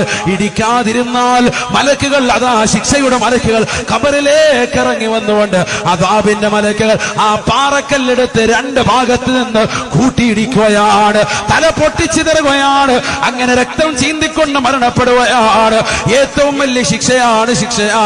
ഇങ്ങനെ ശിക്ഷിക്കപ്പെടുന്ന ആരാണെന്ന് ജിബ്രീലിനോട് ചോദിക്കുമ്പോ ജിബ്രീലിനോട് പറഞ്ഞുപോയി, റസൂലല്ലാഹ്, അല്ലദീന തതഫാഖലൂന റൂസുഹും അനിസ്സലാ, അവർ നമസ്കാരത്തെ ഭാരമായി കാണുന്നവരാണ്. അതുകൊണ്ടല്ലയോ വിശുദ്ധ ഖുർആൻ പറഞ്ഞത്, ഫവൈലുൽ ലിൽ മുസല്ലീൻ, ഫവൈലുൽ ലിൽ മുസല്ലീൻ അല്ലദീന ഹും അൻ സ്വലാത്തിഹിം സാഹൂൻ അല്ലദീന ഹും യുറാഊൻ അല്ലദീന ഹും യുറാഊൻ വയംനഊനൽ മഊൻ. എത്രയെത്ര ആളുകളുണ്ട് നമസ്കരിക്കുന്ന ആളുകൾ, എത്രയോ സഹോദരിമാരുണ്ട്, എത്രയോ വിശ്വാസികളുണ്ട്. നമസ്കരിക്കുന്നവരല്ലയോ നമ്മള്? അസർ നമസ്കരിച്ചില്ലവരില്ലയോ? മഗ്രിബ് നമസ്കരിച്ചവരില്ലയോ? ഇശാ നമസ്കരിച്ചുകൊണ്ട് തക്ബീർ ചൊല്ലിക്കൊണ്ട് കടന്നു വന്ന പ്രിയപ്പെട്ട വിശ്വാസികളെ, പഠിച്ചു വെക്കണേ. അല്ലാഹുവിന്റെ റസൂൽ പറയുകയാണ്, വിശുദ്ധ ഖുർആൻ ഓതിക്കൊണ്ട് പറയുകയാണ്, സൂറത്തുൽ മാഊൻ നമ്മളെ പഠിപ്പിക്കുകയാണ്, ഫവൈലുൽ ലിൽ മുസല്ലീൻ, നമസ്കരിക്കുന്നവർക്ക് വൈലെന്ന നരകമാണ്, നരകത്തിന്റെ ഒരു ചെരിവ് തന്നെ അവർക്ക് അല്ലാഹു നൽകിയിരിക്കുകയാണ്. എങ്ങനെയുള്ള നമസ്കാരക്കാരാണ്? അല്ലദീന ഹും അൻ സ്വലാത്തിഹിം സാഹൂൻ,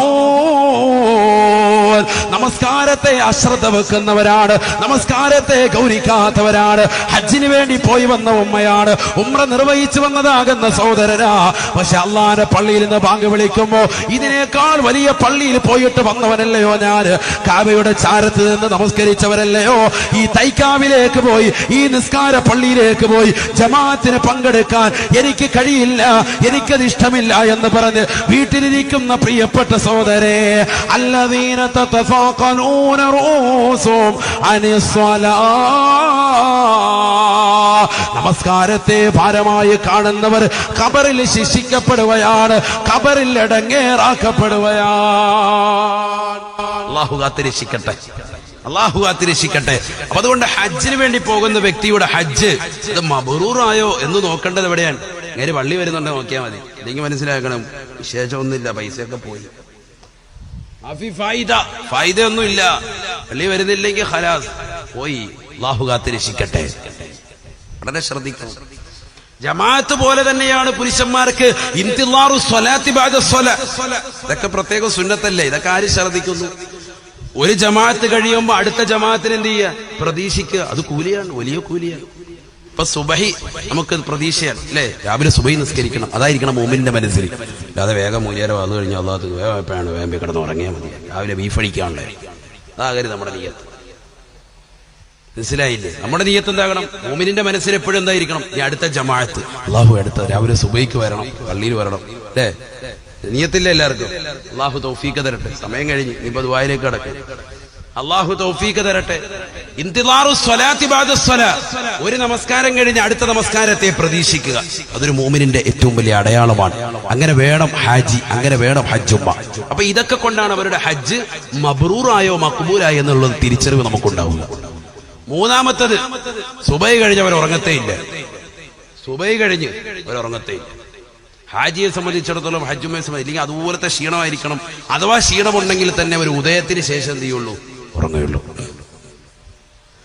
ബർക്കത്ത് കെട്ടവനായിരിക്കണമെങ്കിലേ സുബഹിക്ക് ശേഷമുറങ്ങ് പരമസുഖത്തിലേ. ബഹുമാനപ്പെട്ട തഴവ ഉസ്താദ്, നിങ്ങൾക്കൊക്കെ അറിയാം ഉമ്മയുടെ ഉപ്പയാണ്, അള്ളാഹു എടുത്ത ദറജ ഉയർത്തുമാറാവട്ടെ. ബർക്കത്ത് കെട്ടവനായിരിക്കണമെങ്കിലേ സുബഹിക്ക് ശേഷമുറങ്ങ് പരമസുഖത്തിലേ. ഇന്ന് ലോകത്ത് മുസ്ലിമീങ്ങൾക്ക് സംബന്ധിച്ച ഏറ്റവും വലിയ വിപത്ത് എന്താണെന്ന് എന്നോട് ചോദിച്ചാൽ ഒറ്റയടിക്ക് മറുപടി പറയാൻ സാധിക്കുന്നത് ഉബൈ കഴിഞ്ഞുള്ള പോത്തുപോലുള്ള ഉറക്കാണ്. ശരിയല്ലേ? സുബൈ നിസ്കരിക്കാതെ ഉറങ്ങുന്ന എത്ര ആളുകൾ, അല്ലാഹു കാത്തിരക്ഷിക്കട്ടെ. സുബൈക്ക് എഴുന്നേറ്റ പിന്നെ ഉറങ്ങാൻ പാടില്ല. ഇനി അഥവാ നല്ല ക്ഷീണമുള്ള ആളുകളാണ്, അത് തലേ ദിവസം ഒരുപാട് കേട്ട വ്യക്തികളാണ് എങ്കിൽ ഉദയം കഴിഞ്ഞതിന് ശേഷം കുറച്ചൊന്ന് ഉറങ്ങിക്കും. ഇത് നമ്മുടെ മക്കളെ എല്ലാത്തും എഴുന്നേക്കുന്ന എത്ര മണിക്കാണ്? 8 മണിക്ക് അലാറം വെച്ച് രാത്രി 3 മണിയാകുമ്പോഴേ കിടക്കുന്നത്. ഫേസ്ബുക്ക് വാട്സാപ്പ് എല്ലാം നോക്കി സണ്ണി ലിയോന്റെ 2 ഡിസ്കോയും കൊച്ചി വന്നതൊക്കെ കണ്ട് റാഹത്തായി. ഇനി പിന്നത്തെ ദിവസം ആയത്തായി വേഗം തന്നെ അലാറം വെക്കുക 3 മണിക്ക്. എത്ര മണിക്കത്തേക്ക് വെക്കും? 8 മണിക്കാണ് വെക്കുന്നത്. സുബൈക്ക് എഴുന്നേക്ക് വേണ്ട, 8 മണിയാണ്. അള്ളാഹു കാത്തിരക്ഷിക്കട്ടെ. അല്ലേ? ശരിയല്ലേ? സണ്ണി ലിയോനെ കണ്ടില്ലായിരുന്നു, പോയില്ലേ? അള്ളാഹു കാത്തിരക്ഷിക്കട്ടെ. സ്ഥലത്ത് വെച്ചവരുടെ പേര് പറഞ്ഞല്ലോ, അള്ളാഹു കാത്തിരക്ഷിക്കട്ടെ. കൊച്ചിയിൽ ക്രിക്കറ്റ് കളിക്കാർ വന്നു, സച്ചിൻ വന്നില്ലായിരുന്നു. കൊച്ചിയിൽ വന്നിട്ടില്ലേ? കൊച്ചിയിൽ ആര് വന്നിട്ടുണ്ടായിരുന്നു? സച്ചിൻ വന്നായിരുന്നു. അവിടെ ഇത്രയും ജനത്തെ കണ്ടില്ല. ക്രിക്കറ്റ് പ്രേമിക്കാരെ ഇത്രയും ആളുകൾ അവിടെ കണ്ടില്ല. മറഡോണ വന്ന് എവിടെ വന്ന്? കൊച്ചിയിൽ വന്ന് ഇത്രയും കളിക്കാർ കണ്ടില്ല. ഒരു പോൺ സ്റ്റാർ വന്നപ്പോ കൊച്ചിയിൽ ഏറ്റവും കൂടുതൽ. അപ്പൊ കേരളക്കാർക്ക് ഏത് കളിയോടെ താല്പര്യം എന്നുള്ളത് വ്യക്തമായി. അള്ളാഹു കാത്തിരക്ഷിക്കട്ടെ. ക്രിക്കറ്റ് കളിക്കാരൻ ഫുട്ബോൾ കളിക്കാരനൊക്കെ വന്നപ്പോഴത്തേക്കും കൊച്ചിയിൽ ഇത്രയും ജനമുണ്ടോ? ചിന്തിക്ക്. ശരിയല്ലേ ഈ പറഞ്ഞത്? കൊച്ചി തന്നെയല്ലേ വന്നത്? ആണ് ഇവരൊക്കെ അവിടെ വന്നത്. അവസാനം ഒരു പോൺ സ്റ്റാർ വന്നപ്പോ, ഒരു ബ്ലൂ ഫിലിമിന് നായിക വന്നപ്പോ, ഉടുതുണിക്ക് മറുതുണിയില്ലാത്തതാകുന്ന അരച്ചാണ് വസ്ത്രം ധരിച്ചുകൊണ്ട് കൊച്ചിയുടെ നഗരത്തിൽ ഒരു കടയുടെ ഉദ്ഘാടനത്തിന് ഒരു പെൺകുടി വന്നപ്പോ, ആ പെണ്ണിനെ കാണാൻ കേരളം കണ്ട ഏറ്റവും വലിയ ജനസഞ്ചയം കൊച്ചി നഗരത്തെ വിറപ്പിച്ചുവെങ്കിൽ കേരളത്തിന് ഏത് കളിയോടാണ് ഇവിടുത്തെ ജനതയ്ക്ക് താല്പര്യമെന്നുള്ളത് വ്യക്തമായി. അല്ലാഹു നമ്മളെ കാത്തിരക്ഷിക്കട്ടെ. പറയാതിരിക്കാൻ കഴിയില്ലേ? പറയിപ്പിക്കല്ലേ? അള്ളാഹു കാത്തിരക്ഷിക്കട്ടെ. വളരെ ശ്രദ്ധിക്കണം. കാലം എവിടെയാ പോയിട്ടുള്ളത്? കാലം എവിടെ? അപ്പൊ നമ്മുടെ മക്കൾ ഇങ്ങനെ ഇരിക്കുക, രാത്രി മുഴുവൻ ഇബാദത്ത് തലമുനിച്ച് ഉമ്മവർക്കും ഖുർആനും ഓതുക. എന്നിട്ട് ഇപ്പൊ ചില പിള്ളേർ കുരുത്തക്കേട് എന്ത് ചെയ്യാണ്? ഇതിനകത്ത് തന്നെ അപ്ഡേറ്റ് ചെയ്ത് വെച്ചിരിക്കുക ഒരു ആപ്ലിക്കേഷൻ ഖുർആന്റേത്. ഉമ്മ വന്നു കഴിയുമ്പോൾ ഉടനെ തന്നെ ഖുർആന്റെ തന്നെ ആപ്ലിക്കേഷൻ എടുത്തിട്ടു. വായത്തുല്ലഹും എന്താ ചോറ് റെഡിയായോ? ഇതാ പരിപാടി. ഉമ്മാക്ക് ഇതൊന്നും തിരിഞ്ഞിട്ടില്ലാതെ പോക്ക്. എന്നാലും നല്ല മക്കളുണ്ട്, ഖുർആൻ ഓതുന്ന മക്കളുമുണ്ട്, അതുമില്ലാതില്ല. ഇനി ഉമ്മ മക്കളെ തെറ്റിദ്ധരിക്കേണ്ട. അള്ളാഹു നമ്മുടെ മക്കളെയൊക്കെ സാലിഹ്യങ്ങൾ ഉൾപ്പെടുത്തട്ടെ. എന്നാലും ചില ബിരുദന്മാർ അങ്ങനെയും ചെയ്യുന്ന ആളുകളുണ്ട്. അങ്ങോട്ടും ഇങ്ങോട്ടും തെറ്റിക്കുക, ചാനൽ മാറ്റുന്നത് പോലെ. വേറെ ചാനൽ കണ്ടുകൊണ്ടിരിക്കുകയായിരിക്കും. ഉമ്മ വരുമ്പോഴത്തേക്കും വാർത്തയിട്ട് ഉമ്മ വാർത്ത കേൾക്ക്, നല്ല വാർത്തകളാണ് എന്ന് പറയുന്ന ചില മക്കൾ. അള്ളാഹു നമ്മളെ കാത്തിരക്ഷിക്കട്ടെ. അവരെ വിഡ്ഢികളാക്കാൻ. നാളെ ഇവരുടെ മക്കൾ ഇതിനേക്കാൾ വലിയ വിഡ്ഢികളാകും. 18ന്റെ നിറകുടകളാകുന്ന സഹോദരിമാര് തന്റെ പ്രിയപ്പെട്ട മാതാപിതാക്കളെ മറന്ന് ഇതര സമുദായത്തിലെ സഹോദരങ്ങളോടൊപ്പം ഇറങ്ങിപ്പോകുന്നത് എത്രയാണ്. നമ്മുടെ ഈ തീരദേശത്ത് എത്രയെത്ര സഹോദരിമാരാണ് അത്തരത്തിൽ അകപ്പെട്ടിട്ടുള്ളതിന് അഊദുബില്ല. അള്ളാഹു നമ്മുടെ മക്കളെ കാത്തിരക്ഷിക്കുമാറാവട്ടെ. പ്രായാധിക്യം ചെന്നതാകുന്ന ഉപ്പമാരുടെയും ഉമ്മമാരുടെയും ശാപമാക്കുകളെ ഏറ്റിട്ട് എന്റെ പ്രിയപ്പെട്ട പെണ്ണെ, നീ എവിടെ പോയാലും ഒരു കാലത്തും നീ രക്ഷപ്പെടുകയില്ല. കാരണം ഒരു വാപ്പയും ഉമ്മയും സഹിക്കുന്ന ത്യാഗങ്ങളും നൊമ്പരങ്ങളും എത്രയാണ്? ചെറുതാണോ? നിസ്സാരമാണോ? 4 വയസ്സുള്ള ഒരു പൊന്നുമ മരണപ്പെട്ടവർ വാപ്പാക്കും ഉമ്മക്കും സഹിക്കുവോ? കൊച്ചുകുട്ടിയല്ലേന്ന് വരും. പക്ഷെ ഒരു 4 വയസ്സ് വരെ അവർ വളർത്തിയത് എത്ര കഷ്ടപ്പെട്ടിട്ടാണ്. ചിന്തിക്കണം. അതറിയണമെങ്കിൽ നമ്മളൊരു പിതാവാകണം. നമ്മൾ വിവാഹം കഴിച്ച സഹോദരി അവളൊരു ഭാര്യ മാതാവുമായി വരണം. അപ്പോഴേ അതിന്റെ തിരിച്ചറിവ് ഉണ്ടാവുള്ളൂ. അള്ളാഹു ആ തിരിച്ചറിവ് നമുക്ക് നൽകി അനുഗ്രഹിക്കട്ടെ. നമ്മുടെ മക്കളെയൊക്കെ അള്ളാഹു സാലിഹ്യം ഉൾപ്പെടുത്തട്ടെ. ഞാൻ അതിലേക്ക് കടക്കുന്നില്ല. അതിനൊക്കെ ആയത്തോ ദിവസം വേറെ ഡസൻ ഓതേണ്ടി വരും. നമ്മുടെ കാലഘട്ടം അങ്ങനെ പോയിക്കൊണ്ടിരിക്കുക. അപ്പൊ മബ്റൂറായി മഖ്ബൂലായി എന്നുള്ളതിന് തെളിവ് ഉലമാക്കൾ പഠിപ്പിക്കുന്നു. സുബഹിക്ക് ശേഷം ഉറങ്ങാതിരിക്കുകയാണ്. സുബഹിക്ക് ശേഷം ഉറങ്ങൂല. പിന്നെന്താ പരിപാടി? സുബഹി കഴിഞ്ഞാൽ ഉടനെ ദിക്റും ഔറാദുമായിരിക്കും. ആര്? ഹാജി അല്ലെങ്കിൽ ഹജ്ജുമ്മ. അള്ളാഹു നമ്മളെ ആ കൂട്ടത്തിൽ ഉൾപ്പെടുത്തുമാറാവട്ടെ. സുബഹി കഴിഞ്ഞ് ദിക്ർ ഔറാദായിരിക്കും. നിങ്ങൾക്ക് കേൾക്കണോ? ഡെയിലി ഓരോ ഉംറ നിർവഹിക്കണോ എന്നുള്ളവരൊന്ന് കൈവക്കിക്കേ. ഡെയിലി അവിടെ ഇപ്പോഴും താല്പര്യം ഇല്ലാത്തവരുണ്ടല്ലോ. ഡെയിലി ഓരോ പ്ലേറ്റ് ബീഫ് കഴിക്കാനാണെങ്കിൽ 2 കൈ. അൽഹംദുലില്ലാഹ്, അല്ലാഹു കബൂലാക്കട്ടെ, സ്വീകരിക്കട്ടെ. ഡെയിലി ഓരോ ഉംറ നിർവഹിക്കാനുള്ള പരിപാടിയാണ് പറഞ്ഞിരുന്നത്. പുറക്കാട് മക്കാമിൽ സയ്യിദവറുകളുടെ സവിധത്തിൽ വെച്ചാ പറയുന്നത്. അല്ലാഹു സ്വീകരിക്കട്ടെ. ഇതാരാ പറഞ്ഞു തന്നത്? മുഹമ്മദുർ റസൂലുള്ളാഹി. ഞാൻ ഈ ഹദീസൊക്കെ ഓതിയ പറയുന്നത്. എന്തിനാ പറയുന്നത്? മനസ്സിലൊന്ന് തട്ടും. ആയത്തു ഹദീസ് നമ്മൾ കേൾക്കുമ്പോൾ ഇത് വെറുതെ അല്ല എന്നുള്ളത് വ്യക്തമാവും. ഇവിടെ ഉസ്താദുമാർ ഇരിപ്പുണ്ടല്ലോ, അവരെ സാക്ഷി നിർത്തിയിട്ട് പറഞ്ഞത്. വലിയ ആര്യമാണ്. അല്ലാഹു നമ്മുടെ ഉസ്താദിന് ആഫിയത്ത് കൊടുക്കട്ടെ, ദീർഘായുസ് നൽകട്ടെ. അതുപോലെ നമ്മുടെ ബഹുമാനീയനായ ചീഫ് ഇമാം സാബിത്ത് മൗലവി, ഞാൻ ജോലി ചെയ്യുന്ന കരുനാഗപ്പള്ളിക്കാരനാണ്. അദ്ദേഹം സുഖമില്ല, അല്ലാഹു അദ്ദേഹത്തിന് ആഫിയത്ത് കൊടുക്കട്ടെ. അല്ലെ, സുഖമില്ലാതെ അല്ലാഹു അദ്ദേഹത്തിന് ആഫിയത്ത് കൊടുക്കട്ടെ. ഈ അടുത്താണ് വിവാഹം കഴിഞ്ഞ്, അല്ലാഹു അദ്ദേഹത്തിന്റെ ജീവിതത്തിൽ ബറക്കത്ത് നൽകട്ടെ. ഇവിടെ ശ്രദ്ധിക്കുക, അതിനുള്ള ഒരു ഏറ്റവും വലിയൊരു പോംവഴി എല്ലാ ദിവസവും ഉംറ നിർവഹിച്ച കൂലി കിട്ടാൻ. ഖാല റസൂലുള്ളാഹി സ്വല്ലല്ലാഹു അലൈഹി വസല്ലം, അല്ലാഹുവിന്റെ റസൂൽ പറയുകയാണ്, ഖൗമുൻ സല്ലവു സുബ്ഹ വദക്കറുല്ലാഹ അസ്സ വജല്ല ഹത്താ തത്ലുഅ അശംസു തഅദിലു ഉംറതൻ താമ്മതൻ താമ്മതൻ തമാ സദഖ റസൂലുള്ളാഹി. ഹബീബായ റസൂലുള്ളാഹി സ്വല്ലല്ലാഹു അലൈഹി വസല്ലമ തങ്ങൾ പറയുകയാണ്, ഒന്ന് ചിന്തിക്കണേ, ഒന്ന് കാതു കൊടുക്കണേ പ്രിയപ്പെട്ട ഉമ്മമാരെ. നമുക്ക് ചെയ്യാൻ പറ്റുന്ന അമലാണ്. ഈ പുറക്കാട് ദേശത്ത് എന്തിനാണ് ഈ പെരുന്നാളിന്റെ സുദിനത്തിൽ ഹജ്ജിന്റെ സന്ദേശം എന്നൊരു വിഷയം കുമ്മനം ഉസ്താദ് നിങ്ങൾ ഉണർത്തി തരുന്നത്? ഈ ഹജ്ജാണ് ഈ മാസത്തിന്റെ ഏറ്റവും വലിയ പ്രത്യേകത. ഹജ്ജിന്റെ സന്ദേശമാണ് ഈ ദിവസത്തിന്റെ ഏറ്റവും വലിയ പ്രത്യേകത. ആയിരക്കണക്കിന് വിശ്വാസികൾ ഇന്നത്തെ രാവിലെ മിനയിൽ രാപാർക്കുന്ന എത്രയോ സഹോദരങ്ങളുണ്ട്, എത്രയോ പാവപ്പെട്ട വിശ്വാസികളുണ്ട്, എത്രയോ പാവപ്പെട്ട മുഅ്മിനീങ്ങളുണ്ട്. പരിശുദ്ധമാക്കപ്പെട്ടതാകുന്ന മിനയിൽ താമസിച്ചുകൊണ്ട് അവരതാ ജംറകളിൽ കല്ലെറിയാൻ പോകുന്ന എത്രയോ പാവപ്പെട്ട വിശ്വാസികളുണ്ട്. ആ വിശ്വാസികൾക്കൊപ്പം തന്നെ നിൽക്കാൻ അവർ ചെയ്തതാകുന്ന ഉംറയുടെ തത്തുല്യമായ ഒരു പ്രതിഫലം നിനക്ക് കിട്ടണോ? അല്ലയോ പാവപ്പെട്ട ഉമ്മ, അല്ലയോ പാവപ്പെട്ട സഹോദര. ഹബീബായ നബി തങ്ങൾ പറയുകയാണ്, 5 വഖത്ത് നമസ്കാരം മുറ പോലെ നിർവഹിക്കുന്ന വിശ്വാസികളെ, ഖൗമന സല്ലവു സുബ്ഹ, സുബഹി നമസ്കരിക്കാൻ വേണ്ടി അല്ലാഹുവിന്റെ പള്ളിയിലേക്ക് വരണേ. സഹോദരി സഹോദരി, നീ വീടിന്റെ അകത്തളങ്ങൾ തന്നെ ആദ്യ വഖത്തിൽ നമസ്കരിക്കണേ.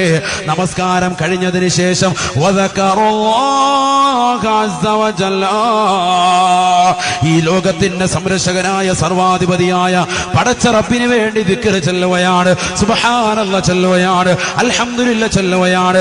ഏറ്റവും വലിയ ദിക്റായ ഖുർആൻ കഴിഞ്ഞതിന് ശേഷം അല്ലാഹുവിന്റെ റസൂൽ പഠിപ്പിച്ചത് അഫ്ളലു ദിക്രി ബഅദൽ ഖുർആൻ, ദിക്ർ ഖുർആൻ കഴിഞ്ഞാൽ സുബ്ഹാനല്ലാഹിൽ അളീം വബിഹംദിഹി, സുബ്ഹാനല്ലാഹിൽ അളീം വബിഹംദിഹി അസ്തഗ്ഫിറുല്ലാഹ്. ഇതല്ലയോ ഇന്ന് മദ്രസയിലെ മക്കള്, ഇതല്ലയോ ദറസിൽ പഠിക്കുന്ന പിഞ്ചോമന മക്കള് മഗ്രിബിന് മുമ്പ് അതാ അരമണിക്കൂർ മുമ്പേ തന്നെ അള്ളാന്റെ പള്ളിയിൽ ഇഅ്തികാഫിന് നിയ്യത്ത് വെച്ചുകൊണ്ട് കയറി അവർ ചെല്ലുകയാണ്. അവരോടൊപ്പം വന്നിരുന്ന് ചെല്ലാൻ നമുക്ക് സമയമില്ല.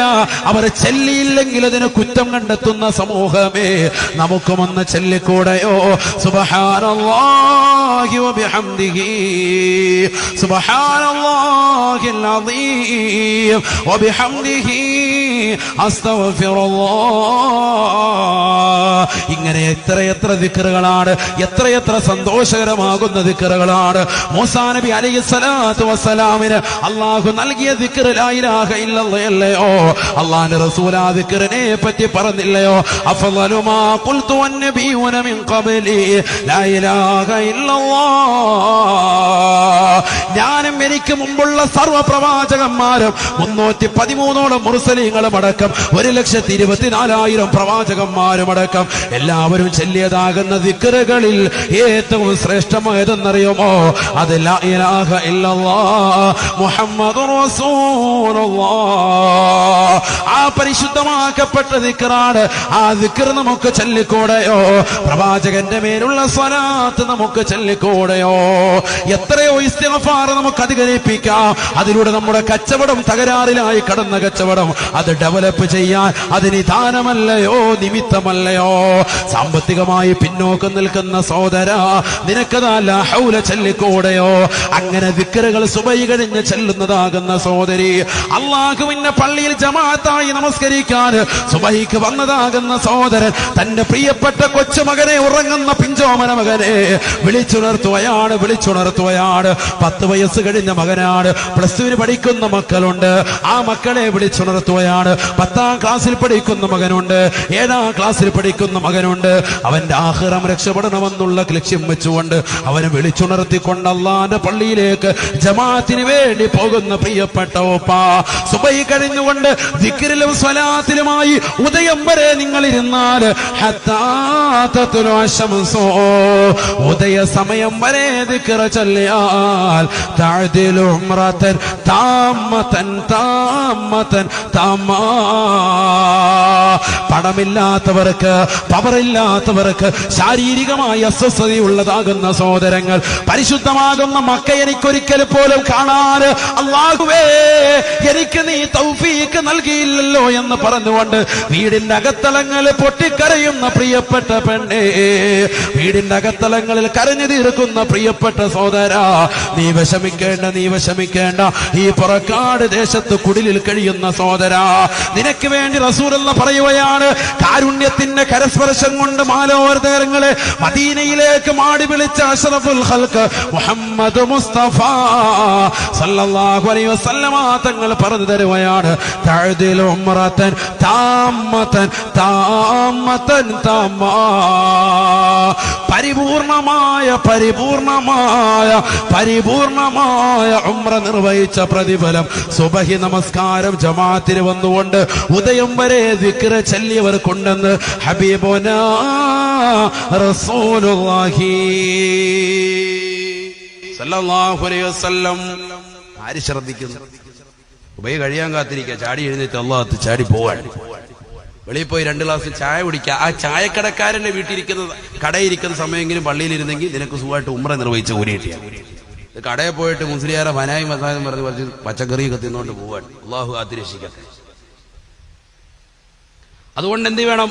നീ സുബഹി നമസ്കരിക്കാൻ വേണ്ടി പള്ളിയിൽ വരണം. പുരുഷൻ ഹാജി, ഹജ്ജുമ്മ ശ്രദ്ധിക്ക്, ഹജ്ജുമ്മമാര് ശ്രദ്ധിക്ക്, സുബഹിയുടെ ജമാഅത്ത് ശ്രദ്ധിക്ക്, ഹാജിമാര് ശ്രദ്ധിക്ക്, ഹജ്ജുമാര് സുബഹി നമസ്കാരം ശ്രദ്ധിക്ക്, സുബഹി കഴിഞ്ഞിട്ടുള്ള ദിക്റുകളും ഔറാദുകളും ശ്രദ്ധിക്ക്. അങ്ങനെ ചെല്ലിയാൽ എല്ലാ ദിവസവും ഉംറ നിർവഹിച്ച പ്രതിഫലം കിട്ടും. ഇത് ഉസ്താദെ ഹജ്ജ് ചെയ്തവർക്ക് മാത്രമാണ്, അല്ല, സാധാരണക്കാർക്ക് നമുക്കൊക്കെയാണ്. അല്ലാഹു തൗഫീഖ് തരട്ടെ, അല്ലാഹു തൗഫീഖ് തരട്ടെ. ഇതൊക്കെ എല്ലാ ദിവസവും പറ്റുന്നത്. അങ്ങനെ ചെയ്താൽ ഉംറത്തൻ താമത്തൻ താമത്തൻ താമ 3 പ്രാവശ്യം നബി തങ്ങൾ പറഞ്ഞു. താമ എന്ന് പറഞ്ഞതിന്റെ അർത്ഥം എന്താണെന്നറിയോ? പരിപൂർണമായ എന്നതിന്റെ അർത്ഥം. അത് നബി 3 വട്ടം ആവർത്തിച്ച്. എന്തിനു വേണ്ടി? നിങ്ങളത് തമാശയായിട്ട് എടുക്കരുത്. സുബഹി കഴിഞ്ഞിട്ട് ഉദയം വരെ നിങ്ങൾ ദിക്ർ ചൊല്ലി അള്ളാഹുവിനെ സ്മരിച്ചുകൊണ്ടിരുന്നാൽ, അള്ളാഹുവിനെ സ്മരിച്ചുകൊണ്ടിരിക്കണം. അല്ലാതെ തസ്ബീഹ് എടുത്തിട്ട് വെളിയിലോട്ട് ഇറങ്ങി ഉസ്താദേ ഇത് ചായ ഒന്നും വന്നില്ല, രാവിലെ 7 മണിക്കൊരു ചായ പറഞ്ഞാണല്ലോ, കൊണ്ടുവന്നില്ലേ? അത് വന്നില്ലേ? ഓ അവനെ ഒന്ന് ചായപ്പിച്ചാൽ തന്നെ രക്ഷയില്ല എന്നും പറഞ്ഞ് ഇതിലായിരുന്നു. ഞാൻ ദിക്റല്ലോ കേട്ടോ, ചായ വന്നാ ഒന്ന് വിളിച്ചേക്കണം. ഈ സൈസ് ചായ ദിക്റല്ലാണെങ്കിൽ അള്ളാഹു സ്വീകരിക്കത്തില്ല. അനങ്ങാതെ കിബിലിക്ക് അഭിമുഖമായിരുന്ന് അതേ അത്തഹിയ്യാത്തിൽ തന്നെ എങ്ങനെ ഇരിക്കുന്നു അങ്ങനെ ഇരുന്ന് തന്നെ അങ്ങനെ ചൊല്ലി തീർക്കുക. അള്ളാഹു തൗഫീഖ് തരട്ടെ. ഇതിനാണ് പള്ളിയിലൊക്കെ നമ്മൾ ഉദയം എന്നും പറഞ്ഞ് തുലൂ എന്ന് പറഞ്ഞുകൊണ്ട് ടൈം ഇട്ടിരിക്കുന്നു. വല്ലതും ശ്രദ്ധിച്ചിട്ടുണ്ട്? അതിന് ദൂരെ വരുത്ത നിസ്കാരം വല്ലതും ആ സമയം ഇതിനാണ് അത് ഇട്ടിരിക്കുന്നത്. ഇത് പഴമക്കാര് ചെയ്തതാണ്. കാരണം അവരാ സമയം വിനിയോഗിച്ചിരുന്നു. ഇന്ന് നമ്മുടെ മക്കളത് നഷ്ടപ്പെടുത്തി കളഞ്ഞു. നമ്മളിന്ന് ഉറക്കത്തിന് വാല് കേട്ടിട്ട് രാവിലെ സുബഹിക്ക് ജമാഅത്തിന് വരുമോ നമ്മൾ? അല്ലാഹു അതുപോലെ നമ്മളില്ല. പിന്നല്ലേ ബാക്കി ദിക്റില്ല, സുബഹിക്ക് പോലും ഇല്ല ഉസ്താദ്. പിന്നെ ഈ കൗമിന്റെ ദിക്റില്ലെന്ന് ആരും ഉസ്താദ് കാര്യമായിട്ട് പറയുന്നത്. അള്ളാഹു കാത്തിരക്ഷിക്കട്ടെ, അള്ളാഹു നമ്മളെ കാത്തിരക്ഷിക്കട്ടെ. അതുകൊണ്ട് ഞാൻ നിർത്താണ്ട്. രാവിലെ സുബഹിക്കരിക്കാൻ വന്നില്ലേ പിന്നെ ഫായിദ ഇല്ലല്ലോ. അള്ളാഹു നമ്മളെ കാത്തിരക്ഷിക്കട്ടെ. പിന്നെ മബ്റൂറായി എന്നുള്ളതിന് ഏറ്റവും വലിയ തെളിവെന്നറിയും. ഇപ്പൊ നമുക്ക് ഉംറ നിർവഹിക്കാനുള്ളൊരു വഴി ഞാൻ പറഞ്ഞു തന്നു ഡെയിലി. അള്ളാഹു തൗഫീഖ് തരട്ടെ. പിന്നെ ഹാജിയുടെ ഹജ്ജ് മബ്റൂറായി എന്നുള്ളതിന് തെളിവ്, മഖ്ബൂലായി എന്നുള്ളതിന് അടുത്ത തെളിവ്, അദ്ദേഹം പിന്നെ ഹജ്ജുമ്മയാണ് എങ്കിൽ സിനിമയോ സീരിയലോ ഒന്നും കാണൂല, കണ്ണ് വളരെ സൂക്ഷിക്കും. ഹാജിയാണെങ്കിൽ അങ്ങനെ തന്നെ പോയി വന്നതിന് ശേഷം തഖ്വ ഇരട്ടിക്കാണ്. പോയി വന്നിട്ട് ഒരു മാറ്റം ഉണ്ടാകണമല്ലോ. ഒരു മാറ്റം ഉണ്ടായി, അദ്ദേഹത്തിൽ ഒരു ചലനം ഉണ്ടായി. പിന്നെ സിനിമയും സീരിയലും ഒന്നും കാണൂല. അദ്ദേഹം ഭയങ്കര ദിക്റും ആബിദും, എപ്പോഴും പള്ളിയുമായി ബന്ധപ്പെട്ടാണ്. അള്ളാഹു നമുക്കതിനെ തൗഫീഖ് നൽകട്ടെ. അള്ളാഹു തൗഫീഖ് തരട്ടെ. ഇതുകൊണ്ട് തന്നെയാണ് നമ്മളിൽ കേരളക്കാരിൽ പൊതുവെ എന്ത് ചെയ്യുന്നത്, അല്പം പ്രായം കഴിയട്ടെ എന്ന് പറഞ്ഞ് മാറ്റി കേൾക്കും ഇപ്പൊ എല്ലാവരും. കാരണം എന്താ, ഇത് കഴിഞ്ഞാൽ പിന്നെ ഇങ്ങനെ ഇതനുസരിച്ചൊക്കെ ചിട്ടയനുസരിച്ചൊക്കെ ജീവിക്കണം. അപ്പൊ അതുകൊണ്ട് അത്രയും നാളും കുറച്ചാളൊക്കെ എന്തെങ്കിലുമൊക്കെ കണ്ടൊക്കെ നടക്കാമല്ലോ അള്ളാഹത്ത് എന്ന് പറഞ്ഞ് മാറി നിൽക്കും. ഇപ്പൊ സിനിമയും സീരിയലും ഒക്കെ കാണാൻ പറ്റത്തില്ല ഹജ്ജ് കഴിഞ്ഞാൽ. അതുകൊണ്ട് ഞാൻ പോകുന്നില്ല, എനിക്ക് പറ്റത്തില്ല ഹജ്ജ് ഉംറ, പോയി പണി നോക്കി, അത് പറ്റത്തില്ല. അള്ളാഹു കാത്തിരക്ഷിക്കട്ടെ. ആഫിയത്തുള്ള സമയത്ത് തന്നെ നമ്മൾ പോകണം. ഇല്ലെങ്കിൽ അവിടെ ചെല്ലുമ്പോൾ അറിയാം ഓരോരുത്തരും ഒരൊറ്റ തട്ടാണ് അള്ളാഹത്ത്. പിന്നെ ഹജറുൽ അസ്വദ് ഒന്നും കാണൂല. വേറെ വല്ലവനെ മുതുകത്ത് പോയിട്ട് ഇതാണ് ഹജറുൽ അസ്വദ് എന്ന് പറഞ്ഞ് ഒത്തിയിട്ട് പോരാ. അങ്ങോട്ട് അടുക്കാൻ കഴിയത്തില്ല. ഞാൻ തന്നെ ഒരു 4-5 പ്രാവശ്യം അങ്ങോട്ട് ഇടിച്ചു കയറിയിട്ടാണ്. ഈ കണ്ട തടി ഉണ്ടായിട്ട് പോലും നമുക്ക് അങ്ങോട്ട് എത്താൻ കഴിയുന്നില്ല. 4-5 പ്രാവശ്യം ഇടിച്ചിട്ട് അവസാനം ഒന്ന് കിട്ടി. എന്തൊരു ഇടിയാണ്, എന്തൊരു തിക്കും തിരക്കാണ്. ചിന്തിച്ചു നോക്ക്. നമ്മുടെ ആരോഗ്യവും ആഫിയത്തും ഉള്ള സമയത്ത് പോകണം. അള്ളാഹു തൗഫീഖ് തരട്ടെ. ഇത് പ്രായം ചെന്ന് 70 കഴിയുമ്പോഴത്തേക്കോട് ചെന്ന് കഴിഞ്ഞാൽ പാകിസ്ഥാനിലെ പെണ്ണുങ്ങളൊന്ന് ഊതുമ്പോഴത്തേക്കും പറന്നു പോയിട്ടുണ്ടാവും അള്ളാഹത്ത്. പിന്നെ തവാഫൊക്കെ എളുപ്പമായി, അപ്പുറത്തെ റൗണ്ട് എത്തി. അതുകൊണ്ട് ആരോഗ്യമുള്ള സന്ദർഭത്തിൽ വേണം പോകാൻ. ഞാനിത് തമാശയായിട്ട് പറഞ്ഞതല്ല, ഗൗരവത്തിൽ പറഞ്ഞത്. ഇത് കേരളക്കാരെ ശ്രദ്ധിക്കാത്തേ ഉള്ളൂ. ബാക്കിയുള്ള സംസ്ഥാനത്തിലുള്ള ആളുകളൊക്കെ ചില അല്പം ആരോഗ്യമുള്ളവരുമാണ്. നമ്മുടെ ആൾക്കാർ പ്രായം കൊണ്ടും വലിയ പ്രയാസം അനുഭവിക്കുന്ന എത്ര ആളുകൾ ശരിക്കും തവാഫ് ചെയ്യാൻ കഴിയുന്നില്ല. എന്തൊരു ഖേദമാണ് സത്യത്തിൽ. നമ്മൾ പണം മുടക്കി പോകുന്നവരാണ്. ഈ പണം അല്പം മുമ്പേ അള്ളാഹു നൽകിയിട്ടുണ്ട്. 10 കൊല്ലം മുമ്പ് 20 കൊല്ലം മുമ്പ് അള്ളാഹു നൽകിയിട്ടുണ്ട്. എന്നിട്ടും പോകാതെ വെയിറ്റിംഗ് ലിസ്റ്റ് ഇട്ടിട്ട് അങ്ങനെ നിൽക്കാൻ. വേഗം തന്നെ ഹൈറായ നിലയ്ക്ക് പൊയ്ക്കൂടെ. അള്ളാഹു തൗഫീഖ് തരട്ടെ. ആ പുണ്യഭൂമിയിൽ എത്താൻ അള്ളാഹു എത്രയും പെട്ടെന്ന് അള്ളാഹു തൗഫീഖ് തരട്ടെ. അവിടെ എത്തിക്കഴിയുമ്പോൾ നമ്മുടെ എല്ലാ വിഷമങ്ങളും മാറും, പ്രയാസങ്ങളും മാറും. കാരണം അവിടെ ചെന്ന് കഴിഞ്ഞ് കാബയിലെ കാണുന്നത്, കാബ കാണുക ചെറിയ സംഗതിയാണോ? റസൂലുള്ളാഹി സ്വല്ലല്ലാഹു അലൈഹി വസല്ലമ തങ്ങൾ പറയുകയാണ്, കാബയുടെ ഭാഗത്തേക്ക് എപ്പോഴും 120 റഹ്മത്തുകൾ അള്ളാഹു ചൊരിഞ്ഞുകൊണ്ടിരിക്കുമത്രേ. ഹദീസും കടക്കാണ്, സമയമില്ല, ഞാൻ ഇങ്ങനെ ചുരുക്കാണ്, ദീർഘാണ്, ദ്വാരക്കാട്ടോ. സമയം കഴിഞ്ഞു, 10 മിനിറ്റ് കൂടുതൽ പോകില്ല, ശ്രദ്ധിച്ചോ. കാബയുടെ പരിസരത്ത് എപ്പോഴും 120 റഹ്മത്ത് അള്ളാഹു ചൊരിഞ്ഞുകൊണ്ടിരിക്കും. മുഹമ്മദ് റസൂലുള്ളാഹി ഇപ്പോഴും ചൊരിഞ്ഞുകൊണ്ടിരിക്കുകയാണ് ഈ സമയത്തും. ഇതൊക്കെ ശ്രദ്ധിക്കണം. ഞാൻ പറയുന്ന ഈ ആയത്തു ഹദീസ് ഒന്നും ലൈഫല്ല, ഇതൊക്കെ ബലവത്തായ ഹദീസുകളാണ്. വളരെ ശ്രദ്ധിക്കണം. ഈ പറയുന്ന തമാശയല്ല, ഹദീസും ആയത്തുകളുമാണ് ഈ പറയുന്നത്. വളരെ ശ്രദ്ധിക്കണം പ്രിയപ്പെട്ട സഹോദരിമാർ, വളരെ ശ്രദ്ധിക്കണം സഹോദരൻ. കാരണം റമദാനിലെ ആദ്യത്തെ 10 എന്താണ്? റഹ്മത്തിന്റെ 10 ഇവിടെ ശ്രദ്ധിക്കും. രണ്ടാമത്തെ 10 മഗ്ഫിറത്തിന്റെ, പാപമോചനത്തിന്റെ 10. മൂന്നാമത്തെ 10 ഇത്ഖും മിനന്നാർ, നരകമോചനത്തിന്റെ 10. ആദ്യത്തെ 10നെ പ്രവാചകൻ വിശേഷിപ്പിച്ചത് അവ്വലുഹു റഹ്മത്തുൻ. ആദ്യത്തെ 10 എന്താണ്? കാരുണ്യത്തിന്റെ 10 എന്ന് പറഞ്ഞാൽ ലോകത്ത് മുഴുവൻ വിശ്വാസികൾക്കും ആ സന്ദർഭത്തിൽ ആ 10 ദിവസങ്ങൾ മുഴുവനും അള്ളാഹു കാരുണ്യം സദാസമയം ചൊരിഞ്ഞുകൊണ്ടിരിക്കുകയാണ്. 10 ദിവസം കഴിയുമ്പോൾ ക്ലോസ് ചെയ്തു. പിന്നെ മഗ്ഫിറത്താണ്, പാപമോചനമാണ് 10 ദിവസം. എന്നാൽ കഅബയുടെ ചുറ്റും റമളാനിലെ ആ 10 മാത്രമല്ല, ഈ സമയത്തും ലോകം പടക്കപ്പെട്ടത് മുതൽക്ക്, കഅബ പടക്കപ്പെട്ട സമയം മുതൽക്ക് അല്ലാഹു സുബ്ഹാനഹു വ തആല ഇലാ യൗമിൽ ഖിയാമ, ഖിയാമത്ത് നാൾ വരെ 120 റഹ്മത്ത് അതിന്റെ പരിസരത്ത് അല്ലാഹു വർഷിച്ചുകൊണ്ടിരിക്കുന്നു എന്ന് മുഹമ്മദ് റസൂലുള്ളാഹി. ഇപ്പൊ മനസ്സിലായി കാണും അതിന്റെ ബലം എന്താണ്. നിസ്സാരമല്ല, എപ്പോഴും ഉണ്ട്. ഈ സമയത്തുണ്ട് ഉണ്ട്, ഈ സമയത്തുണ്ട്. ഹജ്ജിന്റെ സീസൺ മാത്രമല്ല, ഇത് കഴിഞ്ഞാലും ഉണ്ട്, രാത്രിയിലുണ്ട്, പകലിലുണ്ട്, എപ്പോഴും ഉണ്ട്. അത് ആർക്കാ കിട്ടുന്നതെന്നറിയുമോ? ഹബീബായ റസൂലുള്ളാഹി സ്വല്ലല്ലാഹു അലൈഹി വസല്ലമ തങ്ങൾ പറയുകയാണ്, 60 ലിത്വായിഫീൻ വ40 ലിൽമുസല്ലീൻ വ20 ലിന്നാളിരീൻ വ20 ലിന്നാളിരീൻ. ഹബീബായ റസൂലുള്ളാഹി സ്വല്ലല്ലാഹു അലൈഹി വസല്ലമ തങ്ങൾ പറയുകയാണ്, പരിശുദ്ധമാക്കപ്പെട്ടതായ കഅബയ്ക്ക് ചുറ്റും തവാഫ് ചെയ്യുന്ന ആളുകളില്ലയോ, ആദ്യമായ കഅബയുടെ ഭൂമുഖത്തേക്ക് ചെല്ലുന്ന വ്യക്തിയെ സംബന്ധിച്ചിടത്തോളം എപ്പോൾ കടന്നു ചെന്നാലും ആദ്യമായി അവൻ ചെയ്യേണ്ടത് കഅബ പ്രദർശനം വെക്കലാണ്, കഅബ തവാഫ് ചെയ്യലാണ്. കഅബയിലേക്ക് ചെന്നു കഴിഞ്ഞാൽ അവിടെ സുന്നത്തായ തഹിയ്യത്ത് നമസ്കാരമില്ല. ആദ്യമായ കഅബയുടെ ഭാഗത്തേക്ക് ചെന്നാൽ തവാഫാണ്. ഹബീബായ നബി തങ്ങൾ പഠിപ്പിക്കുകയാണ്, അവിടെ തവാഫ് ചെയ്യുന്നതാകുന്ന വ്യക്തികൾക്ക് 60 റഹ്മത്ത് അല്ലാഹു നൽകുമത്രയെന്ന് നബിയോനാ റസൂലുള്ളാഹി.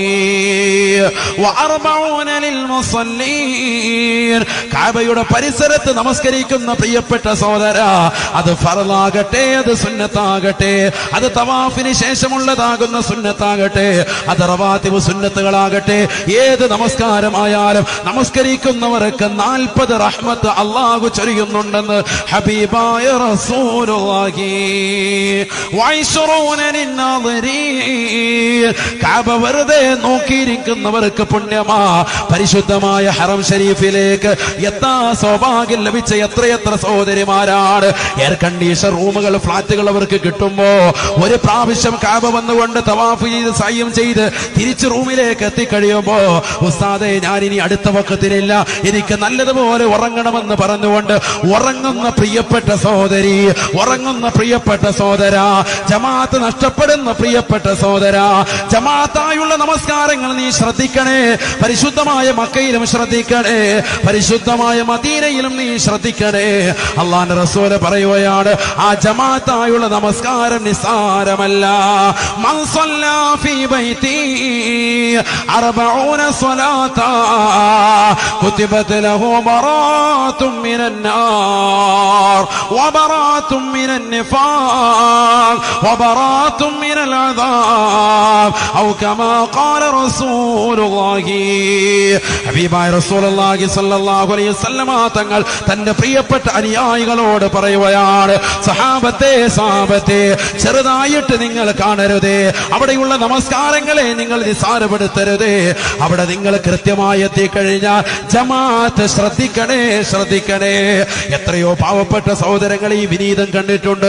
റൂമിൽ കിടന്നുറങ്ങുന്ന എത്രയോ സഹോദരങ്ങളാണ് നമസ്കാരങ്ങളെ അശ്രദ്ധ വെക്കുന്നവരാണ്, ജമാഅത്തുകളെ ശ്രദ്ധിക്കാത്തവരാണ്. കോടിക്കണക്കിന് ലക്ഷക്കണക്കിന് ആളുകൾ ഒരുമിച്ച് ചേർന്നുകൊണ്ടുള്ള ഈ ലോകത്തിലെ ഏറ്റവും വലിയ ജമാഅത്തിന് നീ പങ്കാളിയാകാതെ റൂമിൽ കിടന്നുറങ്ങരുതേ. അല്ലാഹുവിന്റെ റസൂൽ പറയുകയാണ്, എന്റെ പള്ളിയാകുന്ന മദീന പള്ളിയിൽ തന്നെ 40 റക്അത്ത് ആരെങ്കിലും നമസ്കരിച്ചാൽ, 40 വഖത്ത് ഇമാമും ജമാഅത്തും ശ്രദ്ധിച്ചാൽ, കുതിബ ലഹു ബറാഅത്തും മിനൻ നാർ വബറാഅത്തും മിനൻ നിഫാഖ് വബറാഅത്തും മിനൽ അദാബ്. ഈ ദുനിയാവിൽ നിന്നുള്ള സർവ്വശിക്ഷയെ തൊട്ട് അവൻ രക്ഷപ്പെട്ടു അത്രേ. നിഫാഖ് എന്ന് പറയുന്ന കാപട്യത്തെ തൊട്ട് അവൻ രക്ഷപ്പെട്ടു അത്രേ. മാത്രമല്ല, തീർന്നില്ല.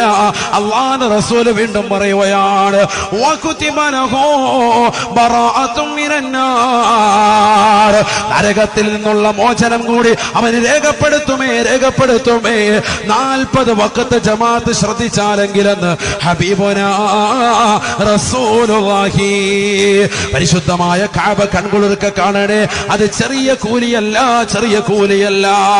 120 റഹ്മത്തോളം പരിശുദ്ധമായ കഅബയുടെ പരിസരത്ത് അല്ലാഹു വർഷിക്കുമത്രേ.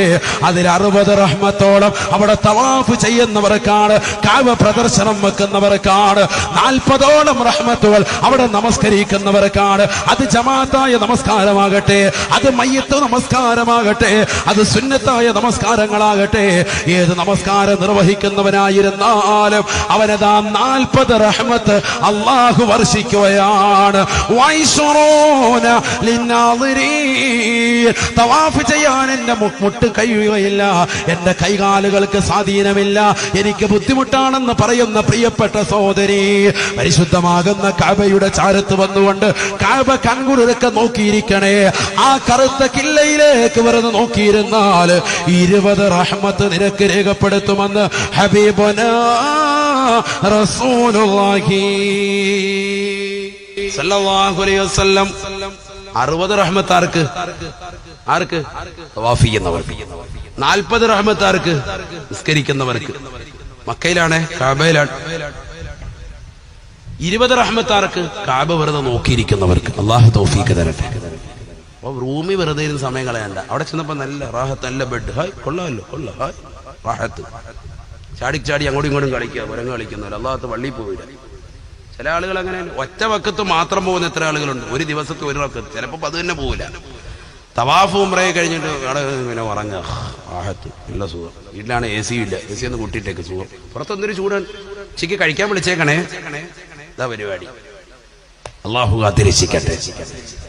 എന്റെ പ്രിയപ്പെട്ട സഹോദരങ്ങളെ, അവിടെ എത്തിയാൽ വലിയ സന്തോഷമുണ്ടാവണം, സന്തോഷമുണ്ടാകണം. കഅബ വെറുതെ കണ്ടുകൊണ്ടിരിക്കൽ പുണ്യം. മുഹമ്മദ് റസൂലുള്ളാഹി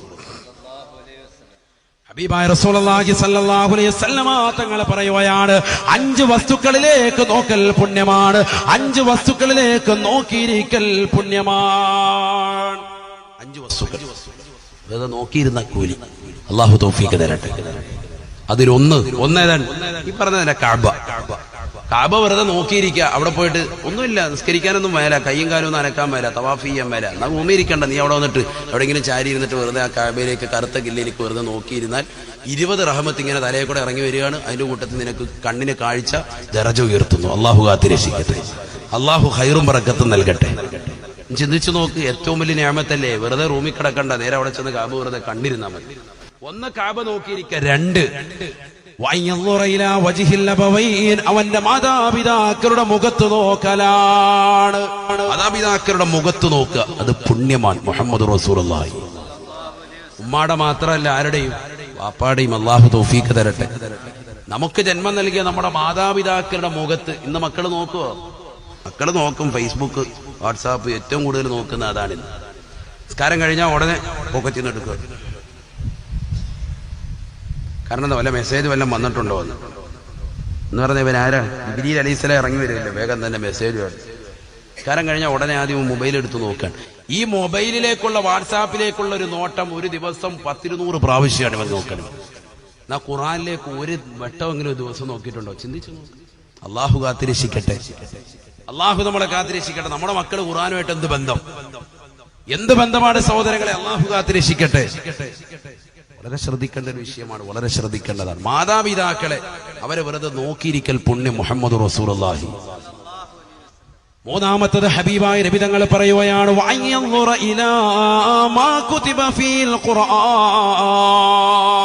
വിശുദ്ധ ഖുർആൻ എഴുതപ്പെട്ടതായ ഒരു കടലാസാണെങ്കിലും അതിലേക്ക് വെറുതെ നോക്കിയിരിക്കൽ പുണ്യമാണെന്ന് ഹബീബുനാ റസൂലുള്ളാഹി. ഖുർആൻ എഴുതപ്പെട്ടത് അതൊരു വെറുതെ കടലാസാണ്, അതിലേക്ക് നോക്കിയിരുന്നാൽ പോലും പുണ്യം. മുഹമ്മദ് റസൂലുള്ളാഹി. അതുകൊണ്ടാണ് നമ്മുടെ ഉമ്മാമാരെയൊക്കെ നമ്മൾ ശ്രദ്ധിച്ചിട്ടുണ്ടാവും, മദ്രസയിലെ കായികയുടെ ഒരു ചെറിയ താളാണെങ്കിൽ താഴെ കടന്നാൽ ഉടനെ പൊക്കി വെക്കും, അവരെങ്കിലും പൊക്കുള്ള സ്ഥലത്ത് മാറ്റി വെക്കും. നമ്മൾ ഖുർആൻ പോലും പിടിച്ചോണ്ട് നടക്കുന്നത് ഇങ്ങനെയാണ്. വള്ളം തുഴയുന്ന പോലെ അള്ളാഹത്ത് ഖുർആനുമായിട്ട് അടക്കാം. പിന്നെ എങ്ങനെ നമുക്ക് ഇൽമു കിട്ടും? അള്ളാഹു കാത്തിരക്ഷിക്കട്ടെ. ഖുർആൻ എപ്പോഴും എന്ത് ചെയ്യണം? നമ്മുടെ നെഞ്ചോട് ചേർത്ത് പിടിക്കണം. നമ്മുടെ അരയ്ക്ക് താഴെ, നമ്മുടെ ലിംഗത്തിന്റെ താഴെ കൊണ്ടുവന്ന് ഉഭയസ്ഥാനത്തിന്റെ താഴെ കൊടുക്കരുത്. അങ്ങനെ കൊടുത്തു ഇന്ന് സമൂഹം. അള്ളാഹു കാത്തിരക്ഷിക്കട്ടെ. കടക്കുന്ന സ്ഥലത്തോടെ നിലത്തോട് വലിച്ചിട്ടിരിക്കുകയാണ്. ഇതൊന്നും പൊക്കി വെക്കൂല. ആദരവും ബഹുമാനം നഷ്ടപ്പെട്ടു പോയി, തീർത്ഥം നഷ്ടപ്പെട്ടു പോയി. വെറുതെ പറയല്ലോ. അതുകൊണ്ടല്ലേ TV സ്റ്റാൻഡിന്റെ മുകളിൽ കൊണ്ട് ഖുർആൻ വെച്ചിരിക്കുന്നത്, അതിനോട് ചേർത്ത് വെച്ചിരിക്കുക. തസ്ബീഹ് ചൊല്ലിക്കൊണ്ടിരുന്ന് സീരിയൽ കണ്ടുകൊണ്ടിരിക്കുക. ഇതാണ് ഖൗമ്. നഊദു ബില്ലാഹ്. അള്ളാഹു കാത്തിരക്ഷിക്കട്ടെ. ആദരവും ബഹുമാനവും പരിപൂർണമായി നഷ്ടപ്പെട്ടു പോയി. ഖുർആൻ എഴുതപ്പെട്ട വസ്തുവിലേക്ക് വെറുതെ നോക്കിയിരുന്നാൽ കൂലി. മുഹമ്മദ് റസൂലുള്ളാഹി. എത്രയോ സഹോദരങ്ങളാണ് ഖുർആൻ ഓതാൻ കഴിയുന്ന സഹോദരങ്ങൾ പോലും ഖുർആൻ ശ്രദ്ധിക്കാതെ പോവുകയല്ലയോ? ചെറുതല്ല.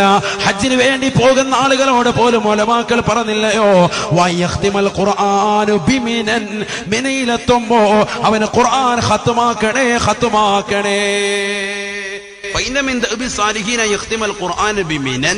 സാലിഹീങ്ങളുടെ പതിവിൽപ്പെട്ടതാണ് എന്ത്? ഹജ്ജിന് വേണ്ടി പോകുമ്പോ തന്നെ ഖുർആൻ കൈ കൊണ്ടുപോകും. എന്നിട്ട് അവർ ഓതി മിനയിൽ ഈ സമയത്ത് രാപാർക്കുന്ന സന്ദർഭത്തിൽ, അഥവാ ഹജ്ജിന്റെ ലാസ്റ്റ് ഘട്ട അപ്പൊ ഖത്തം തീർത്തിട്ടുണ്ടാവും. എന്നിട്ട് അവിടെ നിന്ന് പൊട്ടിക്കറിഞ്ഞ് ദുആയിരക്കും. അള്ളാഹുരുടെ ദുആയിൽ നമ്മളെ ഉൾപ്പെടുത്തുമാറാവട്ടെ. നമ്മളിത് പോകുമ്പോ തന്നെ എന്താ കൊണ്ടുവന്ന് ഇറച്ചി പൊരിച്ചത് വെച്ചില്ല, ഇതിനത്ര വെച്ചിരിക്കുന്നത്, ഇത് പൊട്ടിപ്പോരുത്, തുണി വെച്ച് മറച്ചു വെക്കും. നമ്മളിതൊക്കെയാ കൊണ്ടുവന്ന് ഇവിടുന്ന് റെഡിയാക്കിക്കോട്ട് പോവാ. ഫുഡ് അവലോസ് പൊടിയോടെ കൊണ്ടുവച്ചു. അത് ഇതിനകത്ത് കൊണ്ടുവന്നത് നല്ല പ്ലാസ്റ്റിക്കിന്റെ പാത്രം മതിയായിരുന്നു, ഇത് പൊട്ടിപ്പോവല്ലോ. ഇതൊക്കെയാണ് നമ്മുടെ ചർച്ച. ഹജ്ജിന് വേണ്ടി പോവാ. ഖുർആൻ ഒരു സംഭവം ആരെങ്കിലും കൊണ്ടുവന്നുണ്ടോ? ഖുർആനൊക്കെ അവിടെ കിട്ടുമല്ലോ. ഖുർആൻ എവിടെയും കിട്ടും, പക്ഷെ നമുക്ക് ഓതാൻ സമയമില്ല, സന്ദർഭമില്ല. അവിടെ ചെന്ന് ഓതാൻ പോകുമ്പോൾ വേറെ തിരക്കായിരിക്കും. ഇത് വഴിയാത്രകൾ എത്രയോ സ്ഥലങ്ങളുണ്ട്. ഇവിടെ ട്രെയിനിന് അങ്ങോട്ട് പോകുമ്പോൾ, അല്ലെങ്കിൽ ബസ്സിന് പോകുമ്പോൾ, അല്ലെങ്കിൽ നമ്മൾ അവിടെ എത്തി എയർപോർട്ടിൽ എത്തുമ്പോൾ അവിടെയൊക്കെ താമസിക്കും, ഒരുപാട് ടൈം വെയിറ്റിംഗ് ആണ്. അപ്പോഴൊക്കെ ഖുർആൻ നമുക്കുണ്ടെങ്കിൽ അൽഹംദുലില്ലാ അങ്ങനെ ഓതിക്കൂടെ? അള്ളാഹു തൗഫീഖ് നൽകട്ടെ, അള്ളാഹു തൗഫീഖ് നൽകട്ടെ. അപ്പൊ അങ്ങനെ സാലിഹീങ്ങളുടെ പതിവിൽപ്പെട്ടതാണ് അവർ മിനയിലെത്തുമ്പോഴത്തേക്ക് എന്ത് ചെയ്യുക? ഖുർആൻ ഖത്തുമാക്കുക. അപ്പൊ ഖുർആനിലേക്ക് നോക്കിയിരിക്കൽ പുണ്യം മുഹമ്മദ് റസൂലുള്ളാഹി. അപ്പൊ എത്ര കാര്യം പറഞ്ഞു? 3 കാര്യം പറഞ്ഞു. ഒന്ന് കഅബ, രണ്ടാമത്തത് മാതാപിതാക്കളുടെ മുഖത്തേക്ക്, മൂന്നാമത്തത് ഖുർആനിലേക്ക് നോക്കിയിരിക്കുക, നാലാമത്തത് ഖുർആൻ എഴുതപ്പെട്ടാന്ന് പറഞ്ഞത് അതിലെല്ലാം പെട്ടു. മദ്രസയിലെ കായിക ഉൾപ്പെടെ പെട്ടു. അതിനകത്ത് ഖുർആനായത്തുണ്ടാവും. ചില നമ്മുടെ വീട്ടിൽ വരുന്ന മാസികകൾ ഉണ്ടാകും, നിലത്തോട്ട് വലിച്ചെറിയാൻ പാടില്ല, അത് പൊക്കി വെക്കേണ്ടതാണ്. ദീനി മസലകളൊക്കെ അടങ്ങിയതാണ്, അത് വളരെ ശ്രദ്ധിക്കേണ്ടതാണ്. നമ്മളത് പൊക്കി വെക്കണം. ഖുർആൻ എഴുതപ്പെട്ടതിലേക്ക് നോക്കിയിരിക്കൽ പുണ്യം. അള്ളാഹു തൗഫീഖ് നൽകട്ടെ. നാലാമത്തത് സംസം വെള്ളത്തിലേക്ക് നോക്കിയിരിക്കുക. സംസം വെള്ളേ അതിങ്ങനെ വെറുതെ ഇങ്ങനെ കൈ കിട്ടി അതിലേക്ക് ചുമ്മാ വെറുതെ നോക്കിയിരിക്കുന്ന കുറെ നേരം നോക്കിയിരുന്ന വല്ലവനും എടുത്തുകൊണ്ട് പോകും. നമ്മൾ കുറച്ചു നേരം നോക്കുക, ജസ്റ്റ് ഒന്ന് നോക്കിയിട്ട് കുടിക്കുക. അതാണ് പറഞ്ഞത്. മാഉ സംസം, സംസം വെള്ളത്തിലേക്ക് വെറുതെ നോക്കുക. ആര് നോക്കുന്നു? എല്ലാവരും നോക്കുന്നുണ്ട്. നമ്മൾ സ്പ്രൈറ്റിലേക്ക് നോക്കും. മൗണ്ടൻ ഡ്യൂ ഉണ്ടോ എന്ന് ചോദിച്ചു വാങ്ങി അതിലോട്ട് കുറെ നേരം നോക്കിയിരിക്കും. ഒരു കൂലിയില്ല അള്ളാഹത്ത്. എന്തിലേക്ക് നോക്കണം? സംസം വെള്ളത്തിലേക്ക് നോക്കണം. അള്ളാഹു തൗഫീഖ് നൽകട്ടെ. സംസം വെള്ളത്തിലേക്ക് ഒരു വ്യക്തി നോക്കിയിരുന്നാൽ കണ്ണിന് കാഴ്ച ശക്തി, അവന്റെ നീയത്തുകൾക്ക് മുഴുവനും സാധൂകരണം എന്തിലൂടെ? സംസം വെള്ളം നീയത്ത് വെച്ച് കുടിക്കുന്നതിലൂടെ. അള്ളാഹു തൗഫീഖ് നൽകട്ടെ. മാഉ സംസം ലിമാ ശുരിബ ലഹു സയ്യിദുനാ റസൂലുള്ളാഹി. സംസം വെള്ളം എന്ത് നീയത്ത് വെച്ച് കുടിച്ചാലും അതിന് ഒരു ശമനമുണ്ടെന്ന് മുഹമ്മദ് റസൂലുള്ളാഹി. നമ്മുടെയൊക്കെ വീട്ടിൽ ഉംറയ്ക്ക് വേണ്ടി പോയെന്നവർ, ഹജ്ജിന് വേണ്ടി പോയെന്നവർ കൊണ്ടുവന്ന് 5 ലിറ്റർ കൊണ്ടുവന്ന് വീട്ടിന് ഒരു സൈഡിൽ വെച്ചിരിക്കാൻ. അള്ളാഹത്ത് വാപ്പ പ്രായമുള്ളതാണ്, വാപ്പക്ക് ഒരു ഗ്ലാസ് തികച്ചു കൊടുത്തിട്ടില്ല, ജീവിതത്തിൽ ഹജ്ജ് ഉംറയും കൊണ്ടുപോയിട്ടുമില്ല, പാവപ്പെട്ട വ്യക്തിക്കൊന്ന് കൊടുക്കാനും മക്കൾക്ക് മനസ്സുമില്ല. അവിടുന്ന് തന്നെ കൊണ്ടുവരും ഇത്തരമുള്ള ചെറിയ ഗ്ലാസ്, എന്നിട്ട് ആ ഗ്ലാസ്സിൽ ഒഴിച്ചു കൊടുക്കാൻ. സംഭവം അത് നല്ലതാണ്. എന്തുകൊണ്ട്? അത് വലിയൊരു സംഭവമാണെന്ന് അറിയിക്കാൻ വേണ്ടി. കാരണം വെള്ളം ഒരു നിസ്സാരമല്ല എന്നറിയിക്കാം. പക്ഷെ തന്റെ സ്വന്തം മാതാപിതാക്കൾക്കെങ്കിലും ഒരു കവിള് റാഹത്താക്കി കൊടുത്തൂടെ? അതുപോലും കൊടുക്കാത്ത എത്ര ആളുകളുണ്ട്. അവസാനം മരിക്കാൻ കിടക്കുമ്പോൾ ഐസ്ക്രീം ആണോ എന്ന് ചോദിക്കും. അഊദു ബില്ലാഹി, അല്ലാഹു കാത്തിരക്ഷിക്കട്ടെ. അങ്ങനത്തെ മക്കളുണ്ട്. സുഖമില്ലാതെ കിടക്കുമ്പോഴത്തേക്കും സംസം വെള്ളം കൊണ്ടുവന്ന് പന്നിക്കകത്ത് മുക്കി ചുണ്ടിൽ ഒരച്ചു കൊടുക്കും. എന്ത് കാര്യം? നേരെ ഒരു കവിള് അവരുടെ ജീവിതകാലത്ത് കൊടുത്തിരുന്ന അവരെന്ന് എഴുന്നേറ്റ് നിന്നാനെ. ഇതൊക്കെ നമ്മുടെ സമൂഹത്തിൽ നടക്കുന്ന സംഭവങ്ങൾ ഞാനീ പറയുന്നത്. അള്ളാഹു കാത്തിരക്ഷിക്കട്ടെ.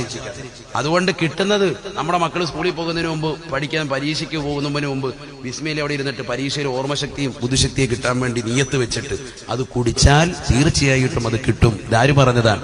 മുഹമ്മദ് റസൂലുള്ളാഹി. തേന് നമ്മളൊക്കെ ലേലം വിളിക്കുമ്പോൾ സന്ദർഭത്തിലും അതിന്റെ സദസ്സ് നമ്മൾ കേട്ടിട്ടുണ്ടാവും. ഖുർആനായത്താണ്, ഫീഹി ശിഫാഉൽ ലിന്നാസ്, ജനങ്ങൾക്ക് അതിന് രോഗശമനമുണ്ട്. പക്ഷേ സംസം വെള്ളം അങ്ങനെയല്ല. മാഉ സംസം ലിമാ ശുരിബ ലഹു, എന്ത് നിയത്ത് വെച്ച് കുടിച്ചാലും അത് സാധൂകരിക്കും. മുഹമ്മദ് റസൂലുള്ളാഹി. നിയത്ത് വെച്ച് കുടിക്കണം. കിബിലേക്ക് അഭിമുഖമായി ഒന്നുകൂടി ഇരുന്നിട്ട് ബിസ്മില്ലി തലയിൽ തൊപ്പിയിട്ട് വലത് കൈ പിടിച്ച് 3 ഇറുക്കായിട്ട് അങ്ങനെ കുടിക്കുക. കുറെ സുന്നത്തുകളുണ്ട് അതിനകത്ത്. മൻ ശരിബൽ മാഅ ഖായിമൻ ഇബ്തലാഹു അല്ലാഹു ബിബലാഇൻ ലാ ദവാഅ ലഹു. ഒരു ഹദീസിലുണ്ട്, ഒരു വ്യക്തി നിന്നുകൊണ്ട് കുടിച്ചാൽ അള്ളാഹു അവന് ദുനിയാവിലെ ഏറ്റവും വലിയ രോഗം അള്ളാഹു നൽകുകയാണ്. അതിനൊരിക്കലും മരുന്ന് കണ്ടെത്താൻ സാധിക്കുകയില്ല. മുഹമ്മദ് റസൂലുള്ളാഹി. ഒക്കെ ഹദീസാണ് ഈ പറയുന്നതൊക്കെ. മൻ ശരിബൽ മാഅ ഖായിമൻ ഇബ്തലാഹു അല്ലാഹു ബിബലാഇൻ ലാ ദവാഅ ലഹു. നമ്മുടെ മക്കൾക്കൊക്കെ ഇന്ന് രോഗം എന്താ? മാറാവ്യാധികൾ എന്താ? നിന്നങ്ങനെ കുടിപ്പിക്കുക തന്നെ, നിന്നങ്ങനെ മക്കളെ കുടിപ്പിക്കുക തന്നെ. മാതാപിതാക്കളെ ശ്രദ്ധിക്കുന്നില്ല. നമ്മൾ നിന്നങ്ങനെ കുറെ ഗ്ലാസ് വെള്ളം കുടിക്കും. കുറെ ഗ്ലാസ് വെള്ളം കുടിക്കണം കേട്ടോ എന്നാണ് നമ്മൾ പറയുന്നത്. പക്ഷെ കുടിക്കുന്നതൊക്കെ ഈ കോലത്തിലാണ്. അതുകൊണ്ട് മാറാവ്യാധികൾ പിടിപെടുന്നു. നഊദു ബില്ലാഹി, അല്ലാഹു നമ്മളെ കാത്തിരക്ഷിക്കട്ടെ. ഇതൊക്കെ മാലൂമാത്തുകളാണ്, ഒരേ അറിവുകളാണ് ഞാൻ ഈ പറഞ്ഞത്. അപ്പൊ 4 കാര്യം പറഞ്ഞു. 1 പരിശുദ്ധമായ കഅബയിലേക്ക് നോക്കുക, 2 മാതാപിതാക്കളുടെ മുഖത്ത് നോക്കുക, 3ാമത്തത് ഖുർആനിലേക്ക് നോക്കുക, 4ാമത്തത് സംസം വെള്ളത്തിലേക്ക് നോക്കുക, 5 പുരുഷന്മാര് ഒരു ആലിമിലേക്ക് നോക്കുക. പെണ്ണുങ്ങളല്ല. സിയാറ ഫോട്ടോ കൊള്ളാവില്ല റാഹത്ത് എന്ന് പറഞ്ഞ് പെണ്ണുങ്ങൾ നോക്കിയിരിക്കാനല്ല, മറിച്ച് പുരുഷന്മാരെന്ത് ചെയ്യുക? ഒരു ആലിമിലേക്ക് നോക്കുക. അത് വെള്ളിയാഴ്ച ദിവസം പറ്റും. അതല്ല നമ്മുടെ പള്ളിയിലെ ഇമാമിൻ ജമാഅത്തിനും പോകുമ്പോൾ ഉസ്താദിലേക്കൊന്ന് നോക്കുക, ഉസ്താദിന്റെ മുഖത്തൊക്കെ ഒന്ന് നോക്കുക. ആലിമ്, നല്ല തികഞ്ഞ ഒരു ആലിമിന്റെ മുഖത്ത് നോക്കിയിരിക്കൽ പുണ്യം പരിശുദ്ധ തിരുനബി മുഹമ്മദ് റസൂലുള്ളാഹി. ഇതൊക്കെയാണ് പരിശുദ്ധ ശരീഅത്ത്. ഇതൊക്കെ നമ്മൾ മനസ്സിലാക്കണ്ടേ. ചുരുക്കത്തിൽ ഇങ്ങനെ പരിശുദ്ധമാക്കപ്പെട്ട ഹജ്ജ് ഉംറ നിർവഹിച്ചതാകുന്ന ഒരു സഹോദരന് മദീനയിലേക്ക് പോകണം. ആരാണ് മദീനയിൽ കിടക്കുന്നത്? മദീനയിൽ നമ്മുടെ രാജകുമാരനാണ് മുഹമ്മദ് റസൂലുള്ളാഹി. ഹജ്ജ് ചെയ്തു, പക്ഷെ അവൻ ആരെ സന്ദർശിച്ചില്ല? അഷ്റഫുൽ ഖൽഖ് മുഹമ്മദ് റസൂലുള്ളാഹി സല്ലല്ലാഹു അലൈഹി വസല്ലം തങ്ങളെ സന്ദർശിച്ചില്ല എങ്കിൽ ഫഖദ് ജഫാനി, അവൻ എന്നോട് പിണക്കം വച്ചവനായി എന്ന് മുഹമ്മദ് റസൂലുള്ളാഹി. അള്ളാഹു നമ്മളെ കാത്തിരക്ഷിക്കട്ടെ. ഉലമാക്കൾ ചർച്ച ചെയ്തിട്ടുണ്ട്, ഹജ്ജിന്റെ അമലിൽ പെട്ടതാണോ അള്ളാഹുവിന്റെ റസൂലിന്റെ മദീന സന്ദർശനം? ഒരുപാട് ആളുകൾ, വിദഅത്തിന്റെ ആളുകളൊക്കെ പറയുന്നത് അങ്ങനെയൊന്നും നിങ്ങളാരും പോകണ്ട, മദീനയിലേക്ക് പോകണ്ട, അതൊന്നും ഇസ്ലാമിൽ പെട്ടതല്ല എന്നുള്ള ഒരു ചർച്ചയാണ്. പക്ഷെ പരിശുദ്ധ പ്രവാചകന്റെ വചനമാണ് നമ്മൾ ശ്രദ്ധിക്കേണ്ടത്. ഹജ്ജ് എവിടെ കൊണ്ട് തീരും? പരിശുദ്ധമായ മക്കയും അതിന്റെ പരിസരം കൊണ്ട് തീരും, കാര്യം ശരി തന്നെയാണ്. പക്ഷെ മദീനയിൽ അടങ്ങിയിരിക്കുന്ന മുഹമ്മദ് റസൂലുള്ളാഹി സ്വല്ലല്ലാഹു അലൈഹി വസല്ലം തങ്ങളാണ് നമുക്ക് ഈ ഹജ്ജും ഉംറയും കാര്യങ്ങളും ഒക്കെ പഠിപ്പിച്ചു തന്നത്. അതുകൊണ്ട് ആ പ്രവാചകന്റെ തിരുചാരത്തേക്ക് നമ്മൾ പോകാതെ തിരിച്ചു വന്നാൽ അവൻ എന്നോട് പിണക്കം വെച്ചവനായി എന്ന് മുഹമ്മദ് റസൂലുള്ളാഹി. പ്രവാചകന്റെ അധ്യാപനമാണ്. അതുകൂടി പറഞ്ഞങ്ങ് നിർത്താണ്, ശ്രദ്ധിച്ചോളി. ഖാല റസൂലുള്ളാഹി സ്വല്ലല്ലാഹു അലൈഹി വസല്ലം, അല്ലാഹുവിന്റെ റസൂൽ പറയുകയാണ്, മൻ ഹജ്ജ ഫലം യസുറനി ഫഖദ് ജഫാനി. ആരൊരുവൻ ഹജ്ജ് ചെയ്തു, പരിശുദ്ധമായ കാബയുടെ കില്ല പിടിച്ചുകൊണ്ട് പൊട്ടിക്കരഞ്ഞു, മുൽതസമിലേക്ക് അവന്റെ ഹൃദയത്തെ ചേർത്ത് വെച്ചുകൊണ്ട് പൊട്ടിക്കരഞ്ഞുകൊണ്ട് പാപം പൊറുപ്പിച്ചെടുത്തു. സഫാ മറുപടിയിൽ സഅയ് ചെയ്യാൻ അവൻ അല്ലാഹു തൗഫീഖ് നൽകി. മുസ്ദലിഫയിലേക്ക് എത്തിക്കാൻ അല്ലാഹുവിന് തൗഫീഖ് നൽകി. അവിടെ നിന്ന് കല്ലുകൾ പിറക്കിക്കൊണ്ട് മിനയിൽ വന്നുകൊണ്ട് ജംറകൾ കല്ലെറിയാൻ അല്ലാഹുവിന് തൗഫീഖ് കൊടുത്തു. മിനയിൽ രാപാർക്കുവാനും അല്ലാഹുവിന് തൗഫീഖ് കൊടുത്തു. ഹജ്ജിന്റെ അമലുകളാകുന്ന മർമ്മപ്രധാനമായ അറഫയിൽ വന്ന് നിൽക്കാനും അല്ലാഹുവിന് തൗഫീഖ് നൽകി. അങ്ങനെ പരിശുദ്ധമാക്കപ്പെട്ട ഹജ്ജെല്ലാം ചെയ്തിട്ട് ഫലം യസുറനി, എന്നെ അവൻ സന്ദർശിച്ചിട്ടില്ല എങ്കിൽ, മദീനയിൽ അന്തിവിശ്രമം കൊള്ളുന്ന എന്നെ അവൻ സന്ദർശിച്ചില്ല എങ്കിൽ ഫഖദ് ജഫാനി, അവൻ എന്നോട് പിണക്കം വെച്ചവനായെന്ന് ഹബീബുനാ റസൂലുള്ളാഹി. ആർക്കാണ് സഹോദരങ്ങളെ പരിശുദ്ധ പ്രവാചകനെ വെറുക്കാൻ കഴിയുക? പരിശുദ്ധ പ്രവാചകനെ എങ്ങനെയാണ് എതിർക്കാൻ കഴിയുക? ഈ കിടക്കുന്ന സയ്യിദവറുകളും അല്ലാഹുവിന്റെ റസൂലിന്റെ സന്തത സഹചാരിയല്ലയോ? അഥവാ പരിശുദ്ധ പ്രവാചകന്റെ പേരക്കിടാങ്ങളിൽ പെട്ടവരല്ലയോ? ആ പ്രവാചകനോടൊപ്പം നാളെ എത്തുന്നവരല്ലയോ? മഹ്ശറയിലേക്ക്, അല്ലാഹുവിന്റെ കോടതിയിലേക്ക്, അല്ലാഹുവിന്റെ ദർബാറിലേക്ക് ജനങ്ങളെ കൊണ്ടുപോകുമ്പോ പ്രവാചകരുടെ പിന്നിൽ അണിനിരക്കുന്ന ഈ സാലിഹീങ്ങളോടൊപ്പം നമുക്കും അല്ലാഹുവിന്റെ റസൂലിന്റെ കൂടെ ഒന്ന് കടന്നു ചെല്ലണ്ടയോ? ഹബീബായ റസൂലുള്ളാഹി സ്വല്ലല്ലാഹു അലൈഹി വസല്ലമ തങ്ങൾ ആ മദീനയെ കുറിച്ച് പുകഴ്ത്തി പറയുകയാണ്. ഒരു ചെറിയ കാര്യമല്ല മദീന എന്ന് പറയുന്നത്, മദീന ഒരു ചെറിയ സംഭവമല്ല. ഹബീബായ നബി തങ്ങൾ പറയുകയാണ്, മൻ മാത മൻ അറാദ അൻ യുമീത ബിൽ മദീന ഫൽയുമിത് ഫിഹാ ഫൽയുമിത് ഫിഹാ ഫഇന്നി അന ശാഫിഉൻ വമുശഫിഉൻ ലഹു ശഫിഉനാ റസൂലുള്ളാഹി. ഹബീബായ റസൂലുള്ളാഹി സ്വല്ലല്ലാഹു അലൈഹി വസല്ലമ തങ്ങൾ തന്റെ പ്രിയപ്പെട്ട അനുയായികളോട് പറയുകയാണ്, പരിശുദ്ധമാക്കപ്പെട്ട മദീന ആരൊരുവൻ ലക്ഷ്യം വെക്കുന്നു, ആ മദീനയിൽ മരിക്കണമെന്ന് ആരൊരുവൻ നിയ്യത്ത് വെക്കുന്നുണ്ടോ, മൻ അറാദ അയ്യുമീത ബിൽ മദീന, മദീനയിൽ എനിക്ക് മരിക്കണം, അവിടെ എന്റെ പ്രവാചകരുണ്ട്, അവിടെ എന്റെ പ്രിയപ്പെട്ട പ്രവാചകരുണ്ട്, ആ പ്രവാചകരോടൊപ്പം എനിക്ക് ചെന്ന് ചേരണമെന്ന് ആഗ്രഹിക്കുന്ന പ്രിയപ്പെട്ട വിശ്വാസികളെ, ജന്നത്തുൽ ബഖീൽ അടങ്ങണമെന്ന് ആഗ്രഹിക്കുന്നവരെ, ഫൽയുമിത് ബിൽ മദീന, അവൻ മദീനയിൽ മരിച്ചു കൊള്ളട്ടെ, അവൻ മദീനയിൽ മരിക്കാൻ കൊതിക്കട്ടെ. എന്തേ കാരണമെന്നറിയുമോ? അല്ലാഹുവിന്റെ റസൂൽ പറയുകയാണ്, ഫഇന്നി അന ശാഫിഉൻ ലഹു വമുശഫിഉൻ ലഹു യൗമൽ ഖിയാമ, അവനെ തീർച്ചയായിട്ടും ഞാൻ ശുപാർശ ചെയ്യുന്നതാണ്. നാളെ മഹ്ശറിൽ സർവരും ഇറങ്ങലിക്കുന്ന കോടതിയിൽ അവനെ സ്വർഗത്തിലേക്ക് എത്തിക്കുന്ന കാര്യം ഞാൻ ഏറ്റുവെന്ന് ഹബീബായ റസൂലുള്ളാഹി. എത്രയോ സഹോദരിമാർക്കാണ്, എത്രയോ സഹോദരങ്ങൾക്കാണ് ഈ ആലപ്പുഴ ജില്ലയിൽ നിന്നൊരു തൗഫീഖ് കിട്ടിയത്. അല്ലാഹുവേ, ഞങ്ങൾക്കും അതിന് തൗഫീഖ് നൽകണേ അല്ലാ, ഞങ്ങൾക്കും തൗഫീഖ് നൽകണേ അല്ലാ. മറ്റൊന്നിനുമല്ല സഹോദരങ്ങളെ, അല്ലാഹുവിന്റെ റസൂലിന്റെ ശുപാർശ കിട്ടാതെ ഒരാൾ പോലും രക്ഷപ്പെടുകയില്ല, ഒരാൾ പോലും രക്ഷപ്പെടുകയില്ല. മഹ്ശറ ചെറുതല്ല, ചെറുതല്ല, നിസ്സാരമായി നമ്മൾ മഹ്ശറയെ മനസ്സിലാക്കരുത്.